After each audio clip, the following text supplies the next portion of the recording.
نحمده ونصلي علی رسولہ الکریم اما بعد۔ جیسا کہ آپ کو معلوم ہے پچھلے ہفتے ہم نے سورہ تکویر کا مطالعہ مکمل کر لیا تھا بفضل اللہ وعونہ۔ آج اب ہمیں سورۃ الانفطار کا مطالعہ کرنا ہے۔ حسب سابق آج بھی اس سورہ مبارکہ کی تلاوت آپ شیخ القراء محمود خلیل حسری رحمہ اللہ کی زبانی سنیں گے، اور یہ آخری صورت ہے ہمارے پاس۔ یہ 5 صورتوں کی قرأت کا ایک ریکارڈ تھا، سورہ نبا سے اور یہ سورۃ الانفطار تک۔ تو آپ متن آپ کے سامنے ہے اور تلاوت آپ شیخ القراء محمود خلیل حسری کی زبان سے سنیے۔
يوم لا تملك نفس لنفس شيئا والأمر يومئذ لله.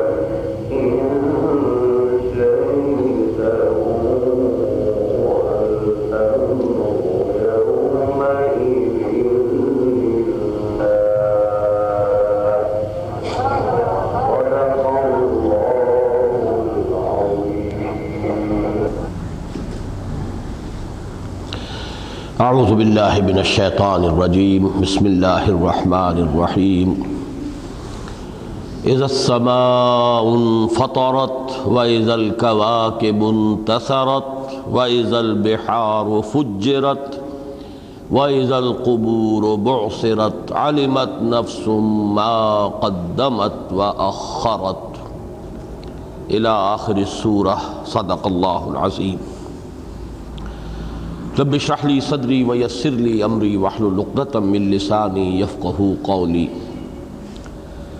اللہم ربنا الہمنا رشدنا واعصمنا من شرور انفسنا. اللہم ارنا الحق حقا وارزقنا اتباعہ وارنا الباطل باطلا وارزقنا اجتنابہ. اللہم ارحمنا بالقرآن العظیم واجعلہ لنا اماما ونورا وہدى ورحمہ. اللہم ذکرنا منہ ما نسینا وعلمنا منہ ما جہلنا وارزقنا تلاوتہ آناء اللیل وآناء النہار واجعلہ لنا حجتا یا رب العالمین آمین. اس سے پہلے کہ ہم سورۃ الانفطار کا مطالعہ شروع کریں، مجھے پچھلے درس میں جو مجھ سے ایک سہو ہوا ہے میں چاہتا ہوں کہ اس کی تصحیح کر دوں اور وہ بھی ریکارڈ پر آ جائے. میں نے سورہ تکویر کے آخری حصے اور سورۃ النجم کے ابتدائی آیات کا جو تقابلی مطالعہ کرایا تھا، اس میں میری زبان سے یہ الفاظ نکل گئے کہ صاحبکم کا لفظ حضور صلی اللہ علیہ وسلم کے لیے صرف ان دو مقامات پر آیا ہے. اصل میں تو تقابل کرانا چاہتا تھا کہ یہ دو مقامات اس اعتبار سے بہت ممتاز ہیں، ممیز ہیں، نمایاں ہیں کہ دونوں میں مضمون ایک ہی ہے. یعنی سلسلہ وحی کی دو کڑیاں کہ پہلی کڑی حضرت جبرائیل علیہ السلام، دوسری کڑی حضرت محمد صلی اللہ علیہ وسلم. ان دونوں کی باہمی ملاقات اور رویت، حضور کا حضرت جبرائیل کو دیکھنا ان کی اپنی اصلی ملکی شکل میں، یہ مضمون ہے دونوں مقامات پر. تو دونوں مقامات پر حضور صلی اللہ علیہ وسلم کا ذکر جو ہے صاحبکم کے لفظ سے ہوا ہے. سورۃ النجم میں شروع میں اور اس کے بعد حضرت جبرائیل کا ذکر ہے، اور سورۃ التکویر میں پہلے حضرت جبرائیل کا ذکر ہے، پھر حضور کا وما صاحبکم بمجنون. تو نوٹ کر لیجئے کہ دو اور مقامات ہیں قرآن مجید کے جن میں حضور کے لیے صاحبکم یا صاحبہم کے الفاظ آئے. سورہ سبا میں آیا ہے، لوگوں سے کہا گیا غور کرو، سوچو، اپنی امکانی حد تک اس مسئلے کی گہرائی میں اترو. ما بصاحبکم من جنہ، تم پر یہ حقیقت منکشف ہو جائے گی اگر ذرا غور کرو گے دیانتداری کے ساتھ. تمہارا دل گواہی دے گا اور یہ حقیقت مبرہن ہو جائے گی کہ تمہارے یہ صاحب جو ہیں صلی اللہ علیہ وسلم، انہیں کوئی جنون کا عارضہ نہیں ہے، ان پر کوئی جنون کا حملہ نہیں ہوا ہے، یا کوئی آسیب ان پر مسلط نہیں ہو گیا ہے، معاذ اللہ ثم معاذ اللہ. یہی مضمون آیا ہے سورۃ الاعراف میں، ما بصاحبہم من جنہ. فرق صرف یہ صاحبکم وہاں خطاب تھا براہ راست کفار مکہ سے، یہاں گویا کہ ان کا تذکرہ ہو رہا ہے صیغہ غائب میں. ما بصاحبہم من جنہ، یہ بالکل سامنے کی بات ہے، ان کو دیکھنا چاہیے کہ ان کے جو ساتھی ہیں یعنی محمد صلی اللہ علیہ وسلم، ان پر نہ کوئی جنون کا حملہ ہے نہ ہی وہ آسیب زدہ. تو گویا کہ یہ کل 4 مقامات ہو گئے قرآن مجید میں کہ جہاں حضور صلی اللہ علیہ وسلم کا ذکر جو ہے 3 جگہ پر صاحبکم اور 1 جگہ پر صاحبہم کے نام سے. اب آئیے سورۃ الانفطار کی طرف. قرآن حکیم میں مکی اور مدنی صورتوں کے مجموعوں کے اعتبار سے جو 7 گروپ ہیں، آج پھر ذہن میں تازہ کر لیجئے کہ ہم ان 7 میں سے آخری اور 7ویں گروپ کا مطالعہ کر رہے ہیں. اور یہ گروپ تقریباً پورا کا پورا مکی صورتوں پر مشتمل ہے۔ اس میں مدنی صورتوں کا حصہ جو ہے نہ ہونے کے برابر، اور جو بھی ہیں ان میں بھی کچھ اختلاف ہے کہ آیا وہ مدنی ہے یا مکی ہے۔ یہ تو جب آخری حصے میں ہم پہنچیں گے تو پھر تفصیل سے مجھے گفتگو کرنی ہوگی۔ اور یہ در حقیقت وہی لفظ ریسیپروکل جو میں بار بار استعمال کیا کرتا ہوں، عکسی ترتیب۔ پہلے گروپ کا حال یہ ہے کہ اگرچہ وہ 6.25 پاروں پر مشتمل ہے، لیکن آپ کو معلوم ہے کہ اس میں مکی صورت چھوٹی سی ایک صورت ہے، حجم کے اعتبار سے، چاہے اپنے فضیلت کے اعتبار سے، مقام کے اعتبار سے، وہ خود اپنی جگہ پر ایک قرآن ہے، مکمل قرآن۔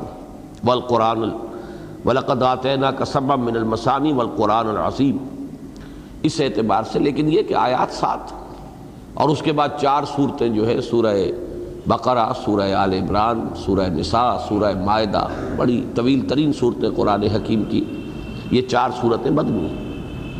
تو گویا کہ بالکل برعکس کیفیت جو ہے آخری گروپ میں ہے کہ سورۃ الملک سے لے کر مسلسل یہ صورتیں جو چل رہی ہیں مکیات ہیں، اور آخر میں چند صورتیں چھوٹی چھوٹی آئیں گی کہ جو مدنی ہیں۔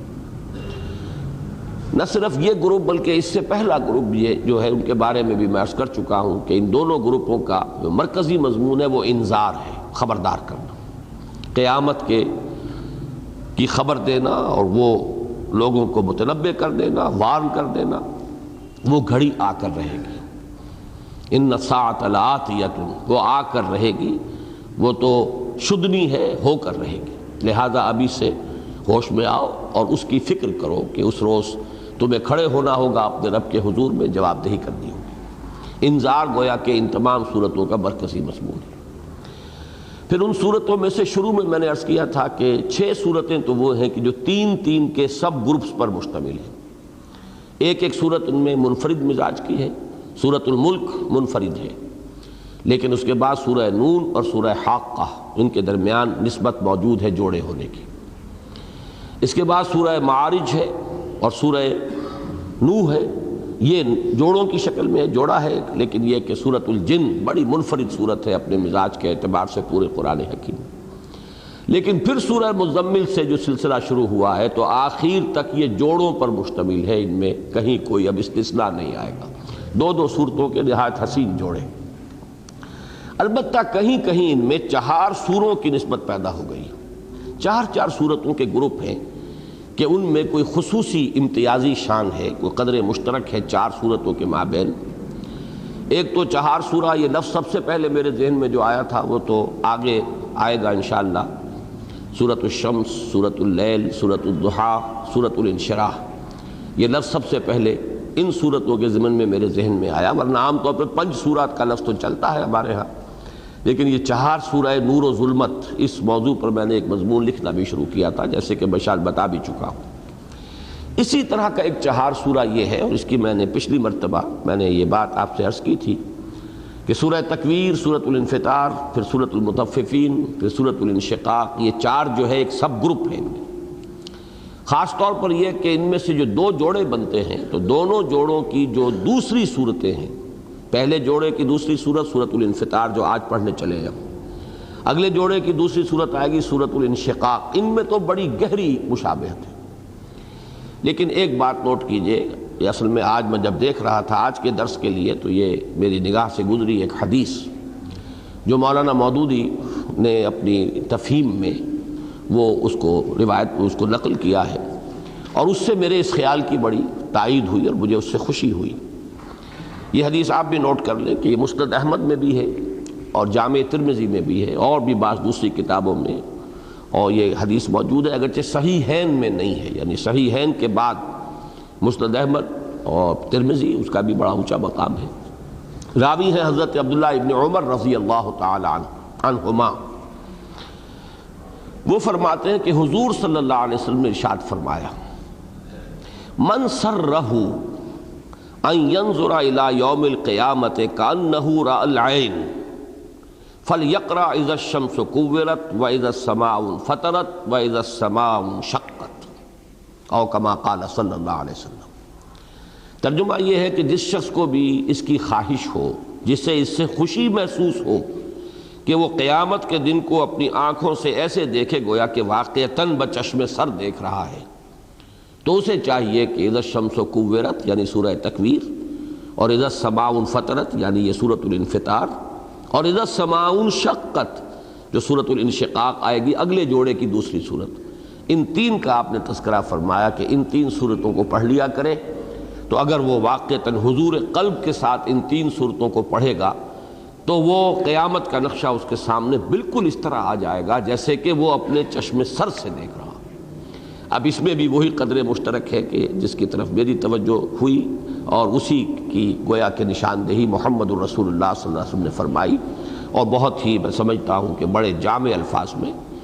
اس میں جو تیسری صورت ہے سورۃ المطففین، اس کا کیا مقام ہے یہ انشاءاللہ اب اگلے ہفتے درس ہوگا تو میں اس پر تفصیل سے گفتگو کروں گا۔ جہاں تک یہ جو دو صورتیں ہیں اور ان کے مابین جو صورت زوجیت ہے، نسبت زوجیت جس کا میں تذکرہ کرتا ہوں، جوڑے ہونے کی نسبت، سورۃ التکویر میں 12 مرتبہ آیا ہے اذا، جب ایسا ہو جائے، جب ایسا ہو جائے، جب ایسا ہو جائے، جب ایسا ہو جائے، 12 مرتبہ۔ آیتیں 13 ہیں، اس لیے کہ وَإِذَا الْمَوْءُودَةُ سُئِلَتْ بِأَيِّ ذَنبٍ قُتِلَتْ، چونکہ وہاں ایک اضافی آیت آ گئی ہے اذا کے بغیر، تو پہلی 13 آیات میں 12 مرتبہ اذا آیا، اور گویا کہ جواب اس کا آیا عَلِمَتْ نَفْسٌ مَّا أَحْضَرَتْ، اس وقت جان لے گی ہر جان کہ اس نے کیا حاضر کیا ہے، کیا لے کر آیا ہے، اس لیے کہ جو بھی اس وقت سامنے آئے گا وہ اس کا اپنا حاضر کردہ ہوگا، اس کے اپنے اعمال ہوں گے، اس کے اپنے افعال ہوں گے۔ ہم اس کا تقابل کیجئے تو سورہ انفطار میں 4 مرتبہ آیا اذا الشمس اذا السماء انفطرت واذا الكواكب انتصرت واذا البحار فجرت واذا القبور بعثرت علمت نفس ما قدمت واخرت۔ اب یہاں پر سپلٹ کر دیا گیا، جو حاضر کیا اس کی بھی 2 شکلیں ہیں، کیا آگے کیا کیا پیچھے کیا، یا کیا آگے بھیجا کیا پیچھے چھوڑا، یہ میں بعد میں تفصیل سے عرض کروں گا۔ تو نہایت گہری مناسبت جو ہے ان کے مابین موجود ہے، معنوی اعتبار سے جو بڑی گہری مناسبت ہے، اور میں نے بہرحال جتنی بھی تفاسیر کو دیکھا ہے کسی کا بھی ذہن ادھر نہیں گیا ہے الحمدللہ کہ یہ بات بڑی ہی واضح ہو کر اجاگر ہو کر میرے سامنے آئی ہے۔ اصل میں ان دونوں صورتوں کے جو بعد کے حصے ہیں بظاہر تو معلوم ہوتا ہے کہ یہ جو وحی کا سلسلہ یہاں بیان ہوا ہے اور حضرت جبرائیل اور حضور کی ملاقات اور رؤیت کا، اس کا گویا کہ ان کے مضامین سے کوئی خاص قریبی نسبت یا ظاہری نسبت نہیں ہے، لیکن جب آپ سورۃ الانفطار سے تقابل کریں گے تو وہ نسبت سامنے آئے گی۔ ان دونوں صورتوں میں گویا کہ ان لوگوں سے خطاب کیا جا رہا ہے جو اللہ کا تو انکار نہیں کر رہے، نہ ہی کسی واضح طور پر شرک کا وہ اظہار کر رہے ہیں۔ ان کی ساری گمراہی کیا ہے؟ یا تو ہے اعراض عن النبوہ والرسالہ، وحی کا انکار۔ وحی کے انکار کے کیا معنی ہے؟ رسالت کا انکار، نبی کو نبی بنانے والی شے جو ہے وہ وحی ہے۔ اور دوسرا ہے آخرت کا انکار، اور آخرت کے انکار میں بھی جیسے کہ نبوت کا انکار، رسالت کا انکار، اس کی بڑی لطیف شکل یہ ہے کہ وحی کو آپ مشکوک بنا دیجئے۔ جب وحی مشکوک ہو گئی تو ظاہر بات ہے کہ نبوت اور رسالت کا سارا قصر جو ہے وہ دھڑام سے زمین پر آ گیا، اس لیے کہ اس کی تو ساری بنیاد ہی وہی پر ہے۔ اسی طریقے سے انکار آخرہ کی بھی ایک بہت ہی لطیف شکل ہے، جس کے لیے ایک لفظ میں نے پچھلی مرتبہ بھی استعمال کیا تھا، سٹل، بہت ہی لطیف۔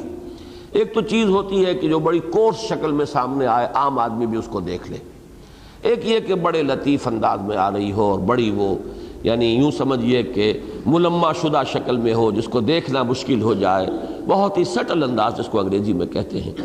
وہ کیا ہے؟ انکار آخرہ کا وہ سٹل انداز یہ ہے، اجی اللہ بڑا رحیم ہے، بڑا کریم ہے، کیا لے گا کسی کو جہنم میں جھونک کر؟ نہیں، یہ سب ایسے ہی ہے، بس بتا دیا ہے ذرا تاکہ لوگ درست ہو جائیں، یہ ایک ڈراوا ہے، ایک صرف یہ ہے، ورنہ حقیقت میں کہاں اس کی شان رحیمی، کہاں اس کی شان غفاری، وہ رحیم ہے، ودود ہے، اس سے کہاں ہم یہ توقع کریں گے کہ وہ اپنی ہی پیدا کردہ مخلوق، اپنے ہی ہاتھوں کا بنایا ہوا انسان، خلقتہ بیدیّ، خود فرمایا ہے میں نے اس انسان کو اپنے دونوں ہاتھوں سے بنایا ہے، کیا اسے آگ میں جھونک دے گا؟ نہیں، یہ ہونے والی بات۔ اب دیکھیے اس کا انداز کس قدر لطیف ہے اور کتنا یہ انسان کے جو جذبات لطیفہ ہیں ان کو اپیل کرنے والا ہے۔ یہ دو ہیں در حقیقت کے جو گمراہی کے وہ سب سے بڑی بنیادیں، ایک کو لے لیا سورہ تکویر میں، یعنی وحی کو مشکوک بنا دینا۔ اجی کیا پتہ، یہ کہتے ہیں کہ جبرائیل آئے ہیں، پتہ نہیں کوئی جن دیکھ لیا ہو انہوں نے، کوئی جو ہے بدروح جو ہے اس نے ان کے اوپر تسلط کر لیا ہو، آخر جن آ ہی جاتے ہیں لوگوں کے اوپر، ان پر بھی آ گیا ہوگا۔ ہم یہ نہیں کہتے کہ یہ جھوٹے ہیں، ہم یہ نہیں کہتے کہ یہ کوئی جان بوجھ کر ہمیں دھوکہ دے رہے ہیں، نہیں، بڑے شریف آدمی ہیں، بڑے نیک آدمی ہیں، واقعتاً صادق ہیں الامین، لیکن بھائی دھوکہ بھی تو آدمی کھا جاتا ہے، پورے خلوص سے کھا جاتا ہے، نیک نیتی سے کھا جاتا ہے، آخر جن بھی تو آ جاتا ہے۔ اب دیکھیے یہ بھی بڑا سٹل انداز ہے، وحی کو مجروح کر دیجئے، مشکوک بنا دیجئے، نبوت اور رسالت کا سارا قصر زمین پر۔ اسی طرح اللہ بڑا کریم ہے، بڑا رحیم ہے، اب اس کے حوالے سے آخرت کی نفی کر دیجئے، نہیں جی جہنم وہنم کوئی شے نہیں ہے، یہ کوئی نہیں ہونے والی بات نہیں ہے۔ یہ دو چیزیں ہیں کہ جو انسان کی گمراہی کے بڑے ہی لطیف انداز ہیں، ان میں سے ایک کو سورہ تکویر میں لے لیا اور دوسرے کو سورہ انفطار میں۔ تو یہ گویا کہ ان کے مابین بہت ہی یعنی گہری معنوی مناسبت ہے۔ باقی یہ کہ جو دو الفاظ جو آئے ہیں، اذا النجوم انکدرت سورہ تکویر میں، اور اذا الکواکب انتصرت وہ یہاں اب سورۃ الانفطار میں آئیں گے، کس قدر قرب ہے۔ اسی طریقے سے اذا البحار سجرت سورہ تکویر میں، اذا البحار فجرت یہ سورہ انفطار میں، کس قدر لفظی مناسبت ہے، قرب ہے۔ آسمان کا ذکر جو ہے سورۃ الانفطار شروع سے ہو رہی ہے، اذا السماء انفطرت، لیکن یہ کہ سورۃ تکویر کے اندر درمیان میں آیا ہے، وَإِذَا السَّمَاءُ كُشِطَتْ، تو گویا کہ تین جو ہیں وہ تو بہت ہی مشابہت کی حامل ہیں آیات، اس اعتبار سے لفظی مناسبت بھی ہے، گویا کہ آغاز کی مناسبت، مرکزی مضمون کی مناسبت، معنوی اعتبار سے دونوں کا مل کر مضمون کو مکمل کرنا، کہ ان کا انسان کی ضلالت اور گمراہی کے جو نہایت لطیف انداز ہیں ان میں سے ایک ہے وحی کو مجروح کر دینا، مشکوک بنا دینا، تاکہ نبوت و رسالت کا پورا قصر زمین پر آ جائے۔ ایک ہے اللہ کی شان رحیمی کے حوالے سے دھوکہ دینا کہ یہ کوئی آخرت واخرت نہیں ہے۔ یہ دو چیزیں ہیں کہ جو نہایت لطیف انداز میں انسان کی گمراہی کا ذریعہ بن سکتی ہیں، اور دونوں ان دونوں صورتوں میں آ گئی۔ اب آئیے آگے چلیں ہم۔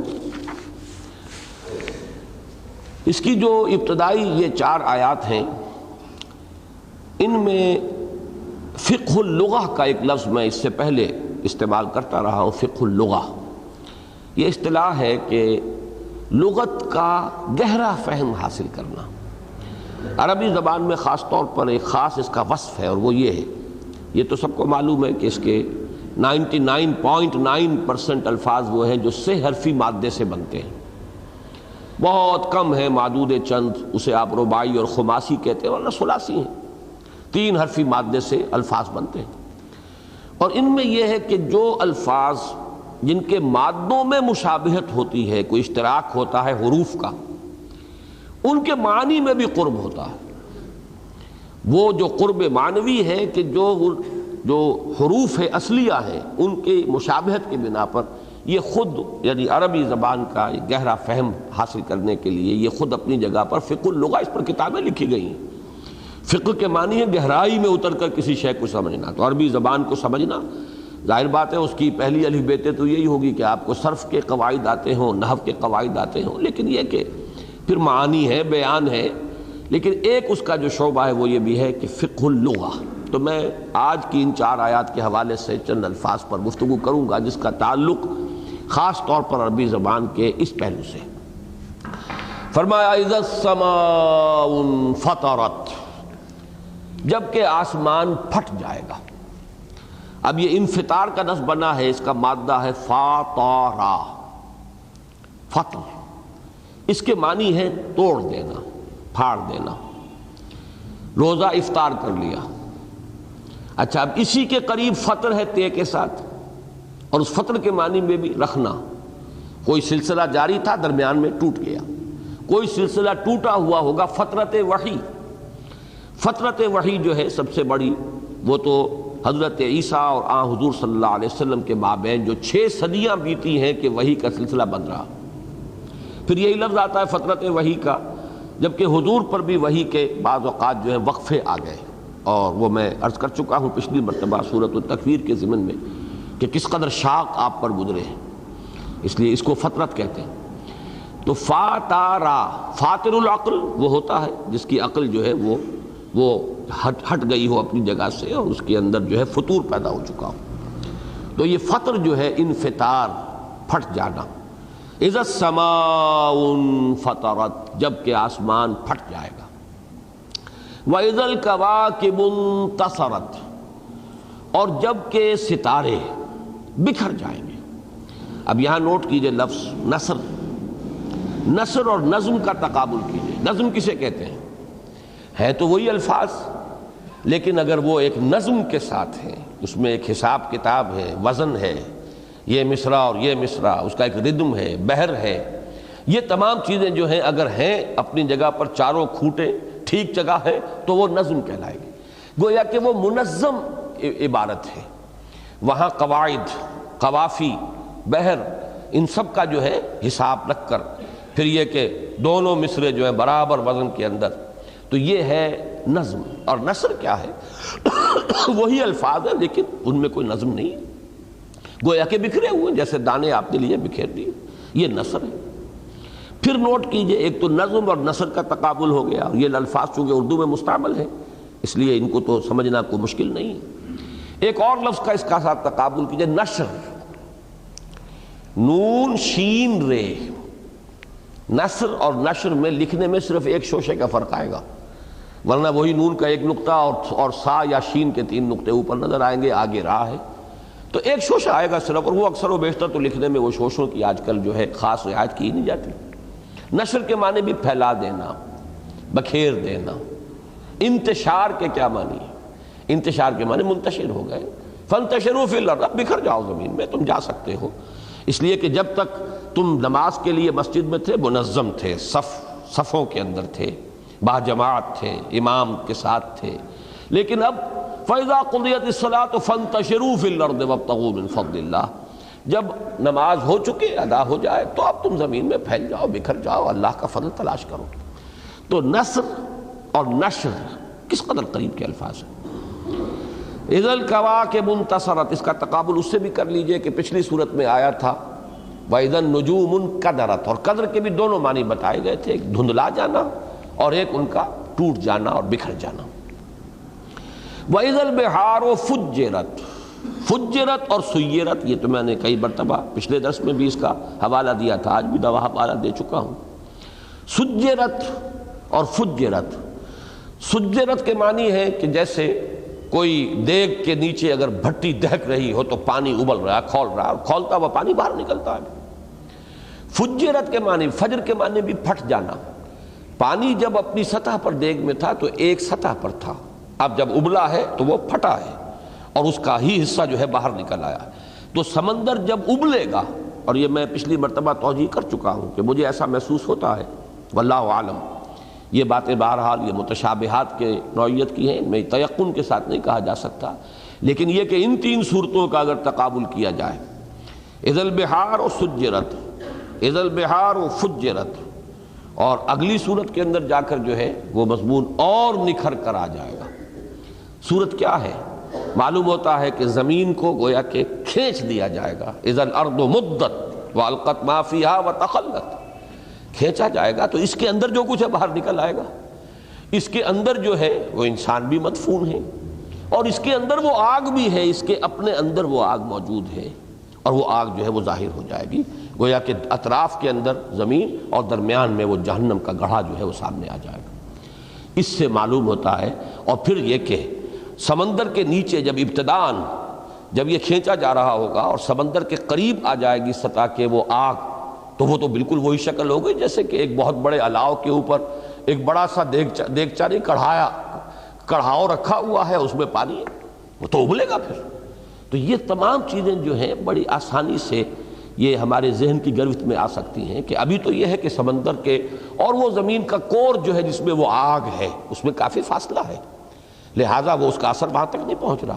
جب زمین کو کھینچا جائے گا تو پہلا نتیجہ یہ نکلے گا کہ وہ فاصلہ جو ہے سمندر کی تہ کا اور اس آگ کا وہ کم ہوگا، جب کم ہوگا تو آگ کے اثر سے وہ ابلے گا پانی۔ وہ ہے کہ سجرت وَإِذَا الْبِحَارُ سُجِّرَتْ، اگلا مرحلہ کیا ہوگا؟ وہ اپنی حدود سے نکال کر باہر آ جائے گا، اور وہ ہے اذا البحار فجرت۔ فرق کیا ہوا؟ فجر کے معنی پھٹ جانا، اسی سے ہم فجر کہتے ہیں، فجر کے معنی پھٹ جانا۔ یہ جب رات کی تاریکی کا پردہ پھٹتا ہے، سپیدہ سحر نورما ہوتا ہے، اسے ہم فجر کہتے ہیں۔ وہی لفظ آیا ہے جب حضرت موسیٰ علیہ السلام سے قوم نے شکایت کی تھی پانی کی کمی کی، پانی طلب کیا تھا، تو انہوں نے ضرب لگائی اپنی عصا کی اللہ کے حکم سے چٹان پر، فنفجرت منہ اثنتا عشرۃ عینا، پھوٹ بہے اس میں سے 12 چشمے۔ وہ ہر قبیلے کے لیے، چونکہ 12 قبیلے تھے، ایک ہی چٹان سے 12 چشمے پھوٹے۔ تو یہ فجر کا لفظ ہے۔ اذا السماء انفطرت واذا الكواكب انتصرت واذا البحار فجرت واذا القبور بعثرت۔ اور جب کہ قبریں تلپٹ کر دی جائیں گی اور اس میں سے اٹھا لیا جائے گا، نکال لیا جائے گا۔ یہ لفظ ذرا کچھ زیادہ توجہ کا مستحق ہے، اس لیے کہ یہ جو مادہ ہے یہ اب رباعی ہے۔ میں نے آج ذکر کیا ثلاثی، رباعی، خماسی۔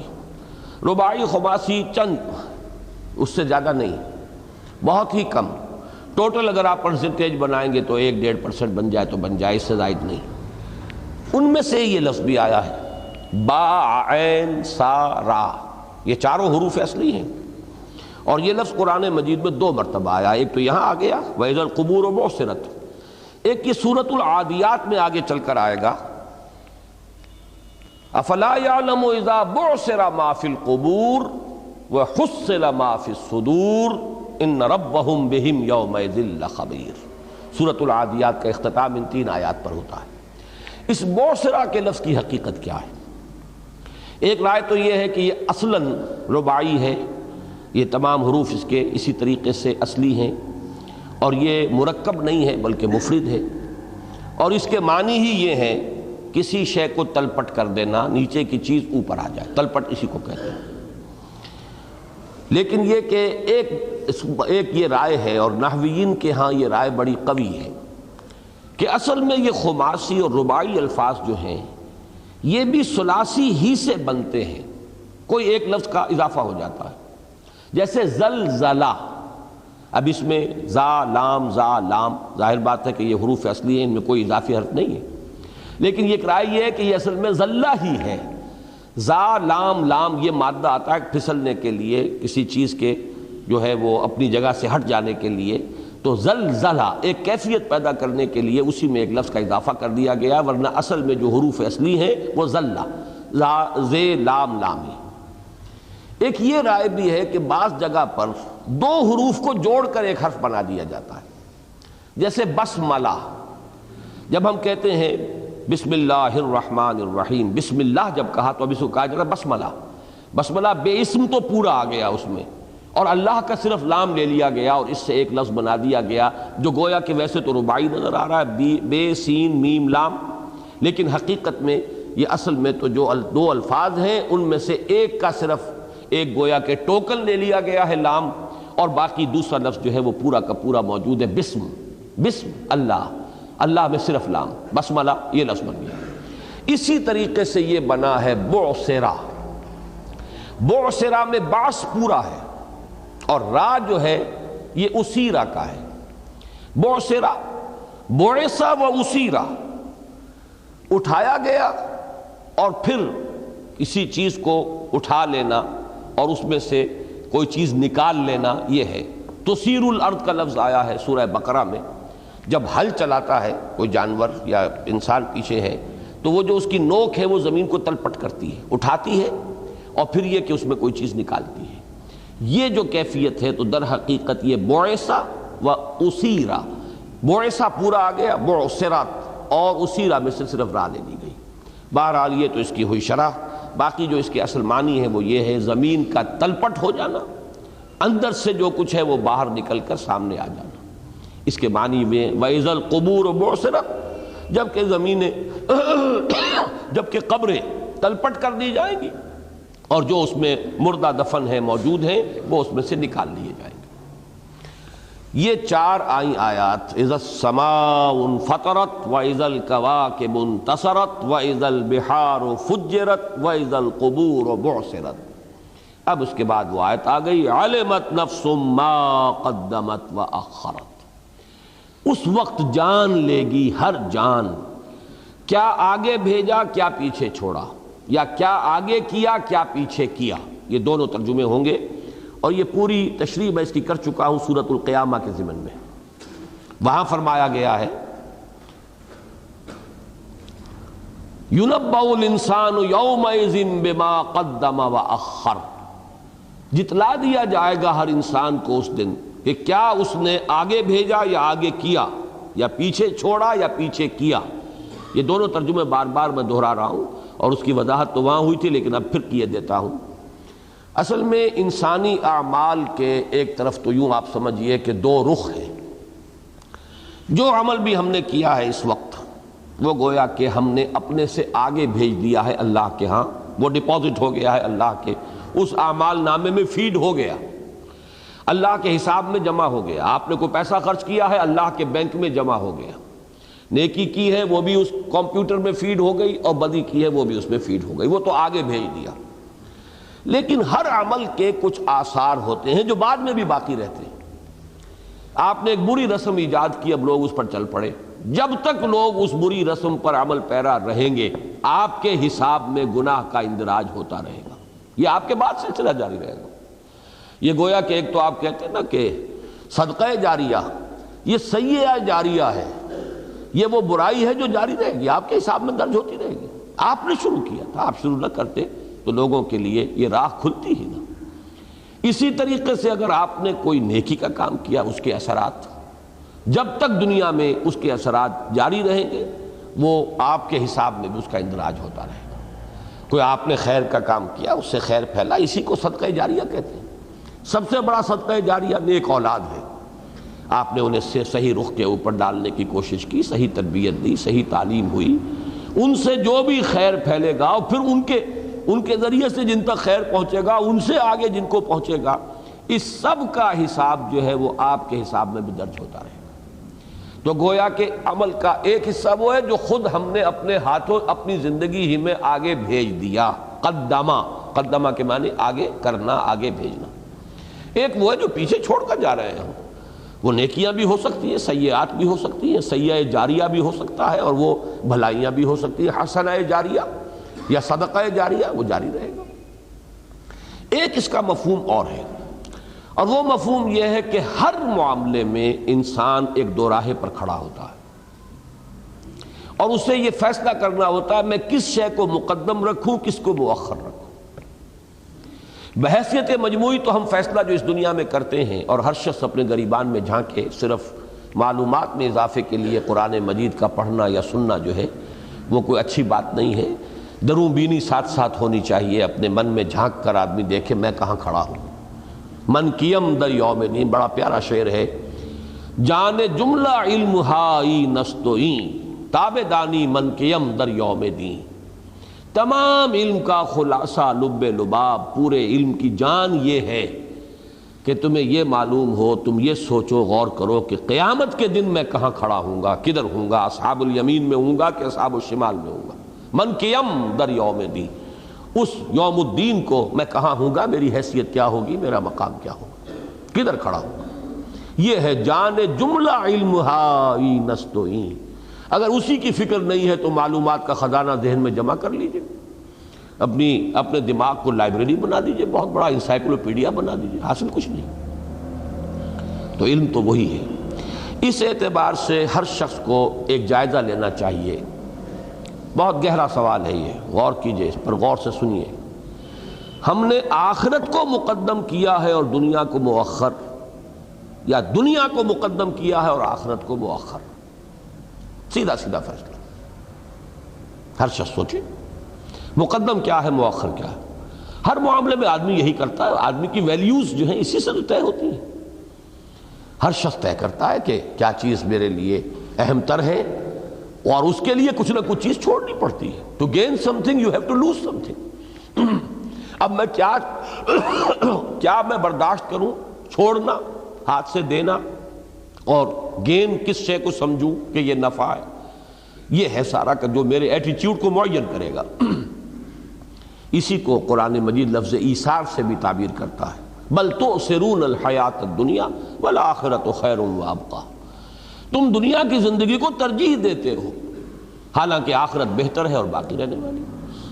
تو ہم نے دنیا کو مقدم کیا ہے، يُنَبَّأُ الْإِنسَانُ يَوْمَئِذٍ بِمَا قَدَّمَ وَأَخَّرَ، اپنے آپ کو دھوکہ دے بات اور ہے، لیکن اس دن بتا دیا جائے گا انسان کو، حقیقت منکشف ہو جائے گی کہ واقعتاً تم نے دنیا کو مقدم کیا تھا یا آخرت کو کیا تھا۔ تو دو معنی ہو گئے اس کے، اور اس میں جیسا کہ میں نے عرض کیا، ایک تو ہے یہ بحیثیت مجموعی یہ فیصلہ کر لینا، ایک یہ کہ ہر مرحلے میں بات آئے گی، یہ شے ہے، نفع تو ہے لیکن ہے حرام، یہ مال مل تو رہا ہے مشکوک، کس چیز کو میں نے مقدم سمجھا، کس کو مؤخر سمجھا، اللہ کا حکم سامنے رکھوں یا اپنے من کی چاہت، اپنے نفس کی مرضی، اپنے نفس کی خواہش کو مقدم رکھوں، کوئی ایک شے آگے ہوگی دوسری پیچھے ہو جائے گی۔ تو اس دن گویا کہ بتلا دیا جائے گا، اور اس دن وہاں فرمایا يُنَبَّأُ الْإِنسَانُ يَوْمَئِذٍ بِمَا قَدَّمَ وَأَخَّرَ، یہاں فرمایا عَلِمَتْ نَفْسٌ مَا قَدَّمَتْ وَأَخَّرَتْ، اس روز جان لے گی جب آسمان پھٹ جائے گا، جب ستارے جھڑ جائیں گے، منتشر ہو جائیں گے، جب سمندر ابل رہے ہوں گے اور اپنی حدوں سے باہر نکل آئیں گے، چھلک رہے ہوں گے اپنی حدوں سے، اور جب کہ قبریں جو ہیں ان کو تلپٹ کر دیا جائے گا، جبکہ ان کے اندر سے نکال لیا جائے گا جو کچھ اس میں پوشیدہ ہے، اس دن جان لے گی ہر جان کے اس نے کیا آگے بھیجا، کیا پیچھے چھوڑا، یا کیا آگے کیا اور کس شے کو مؤخر رکھا، کس کو مقدم سمجھا، کس کو مؤخر سمجھا۔ اب آ رہا ہے اہم ترین مضمون جو اس سورہ مبارکہ کا ہے، یا ایھا الانسان ما غرک بربک الکریم، اے انسان تجھے کس شے نے دھوکہ دیا ہے ساتھ اپنے رب کریم کے، میں ابھی لفظی ترجمہ کر رہا ہوں، اور ما ویسے آتا ہے غیر ذوی العقول کے لیے، لیکن کبھی کبھی یہ ذوی العقول کے لیے بھی آ جاتا ہے، تو ما گویا کہ من کا قائم مقام بھی ہو سکتا ہے، اس لیے کہ ابھی آگے چلیں گے ہم سورۃ الشمس میں وہ جو ما بار بار آتا ہے، وہ وما طحاہا والارض وما طحاہا ونفس وما سواہا، وہاں بہت سے مفسرین کی رائے یہ ہے کہ ماں اگرچہ وہاں پر آیا ہے جو کہ عام طور پر غیر ذوی العقول کے لیے ہوتا ہے، لیکن مراد ہے من، اور اس میں اشارہ ہے ذات باری تعالیٰ کی طرف، لیکن یہ کہ بہرحال یہ دونوں رائیں ذہن میں رکھ لیجئے فی الحال۔ اے انسان کس ہستی نے یا کس شے نے، ماں ترجمے ہو گئے، غرہ کا دھوکہ دیا، بے رب الکریم ساتھ اپنے رب کریم کے جو بہت کریم ہے، کرم کرنے والا ہے، بہت رحیم ہے، بہت ودود ہے۔ یہ نوٹ کر لیجئے کہ یہ لفظ کریم جو ہے عربی زبان میں، یہ تمام جو اچھے صفات ہیں ان کی کریم یہ ہے، تمام الفاظ کو جمع کر لیجئے تو یہ لفظ جو ہے سب سے زیادہ لفظ کریم ابن و کریم، اگر کسی کو کہہ دیا تو گویا کہ جتنی خوشامد کر سکتا تھا انسان اس نے کر دی۔ یہ لفظ استعمال کیے تھے اس کافر نے حضور صلی اللہ علیہ وسلم سے مخاطب ہو کر، وہ واقعہ بہت اہم ہے اور دلچسپ ہے، بہت سے حضرات کے علم میں شاید پہلے نہ ہو کہ ایک سفر کے دوران جب دوپہر کا قیام ہوتا تھا تو منتشر ہو جاتے تھے لوگ، کوئی ایک جھاڑی ہے اس میں سایہ اتنا ہی ہے کہ کوئی ایک شخص اس کے اندر تھوڑی دیر آرام کر لے، اب ذرا فاصلے پر دوسری کوئی جھاڑی ہے یا کوئی کیکر کا درخت ہے، کوئی وہاں پر ایک دو آدمی ہیں، تو حضور تنہا رہ گئے تھے ایک کیکر کے درخت کے نیچے، تو آپ کے آس پاس کوئی مسلمان نہیں تھا، آپ نے اپنی تلوار جو ہے کیکر کی اس درخت کی ایک شاخ کے ساتھ ٹانگ دی اور لیٹ گئے، استراحت فرما رہے، سو گئے۔ ایک کافر کا دشمن کا وہاں سے گزر ہوا، اسے موقع مل گیا، اس سے زیادہ سنہری موقع کیا ہوگا، ساری کل جو ہے میں ختم کر دوں آج ایک ہی وار میں، نہتہ انسان ہے، زمین پر لیٹا ہوا ہے، تلوار جو ہے لٹکی ہوئی ہے، تلوار حضور ہی کی اس نے کھینچی سونتی اور اس سے حضور کی آنکھ کھلی۔ اب آپ تصور کیجئے حضور لیٹے ہوئے ہیں زمین پر، تنہا ہے، کوئی آس پاس نہیں ہے، اس نے تلوار کھینچ کر کہا اے محمد صلی اللہ علیہ وسلم اب بتاؤ تمہیں مجھ سے کون بچائے گا، کون بچا سکتا ہے؟ حضور کا وہ جو ایمان کامل کہیے، آپ نے فرمایا اللہ بھی بچا سکتا ہے چاہے کچھ بھی ہو، قدرت کاملہ تو اس کی ہے، یہ سارے اسباب جو ہیں وہ اس کے محتاج ہیں، وہ اسباب کا محتاج نہیں ہے۔ اس یقین کا جو ہے کچھ ایسا اس پر اثر ہوا، اتنی دہشت بیٹھی کہ کانپ گیا اور تلوار ہاتھ سے گر گئی۔ اب حضور نے تلوار لی، کہ اب تم بچاؤ، تمہارے خیال میں تمہارے لیے اب بچت کہاں سے ہے؟ بات جوڑ دیے کریم ابن کریم، آپ تو بڑے کریم انسان ہیں، کریم النفس، اور ایک کریم النفس انسان کے بیٹے ہیں۔ گویا کہ کل لجاجت اور کل جو ہو سکتی تھی خوشامد وہ ان دو الفاظ میں آ گئی، کریم ابن کریم۔ خیر حضور نے فرمایا ٹھیک ہے میں تمہاری جان بخشی کرتا ہوں، ایک وعدہ کرو آئندہ مسلمانوں کے خلاف کسی جنگ میں شریک نہ ہونا۔ اس نے کہا ٹھیک ہے میں عہد کرتا ہوں۔ پھر جب یہ گیا ہے اپنے لوگوں کے پاس تو اس نے جا کر کہا، اب اس نے اس لفظ کریم کا جو افعل التفضیل کا صیغہ وہ استعمال کیا، جئتکم من اکرم الناس، لوگوں میں اس وقت تمہارے پاس جو آیا ہوں تو کریم ترین انسان جو ہو سکتا ہے اس کے پاس سے آ رہا ہوں اس وقت، جو شریف ترین۔ اب شریف اور تمام الفاظ جمع کر لیں تو وہ لفظ کریم بنے گا۔ تو ما غرک بربک الکریم، کس چیز نے یا کس شے نے یا کس ہستی نے تجھے دھوکے میں مبتلا کیا ہے، اور وہ دھوکہ جو ہے وہ دیا بھی ہے رب کے نام پر، رب کے حوالے سے، ساتھ تیرے رب کریم کے کسی شے نے تجھے دھوکے میں ڈال دیا ہے۔ یہ ہے وہ مرکزی مضمون جس کے حوالے سے میں ذرا آج بہت سی باتیں جو منتشر طور پر کبھی جو ہے باقی چیزوں کو جمع کرنے کی بھی میں نے کوشش کی ہے، لیکن آج چاہتا ہوں کہ یہ انکار آخرت کی جو مختلف صورتیں ہیں، چونکہ میں کہہ رہا ہوں یہ سب سے زیادہ سٹل انداز ہے انکار آخرت کا، سب سے زیادہ لطیف، لہذا ذرا وہ باقی صورتیں جو ہیں انکار آخرت کی ان کو بھی دوبارہ ذہن میں تازہ کر لیں۔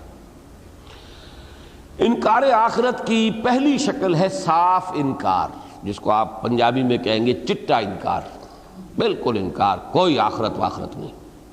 اس کے بھی دو حصے ہیں، ایک تو یہ کہ وہ ایسی ناقابل یقین شے ہے، بلکہ یہ کہ ناقابل ذکر شے ہے، کسی دلیل کی بھی حاجت نہیں، کوئی آخرت نہیں ہے، جس کو آپ کہتے ہیں کیٹیگوریکل ڈینائل۔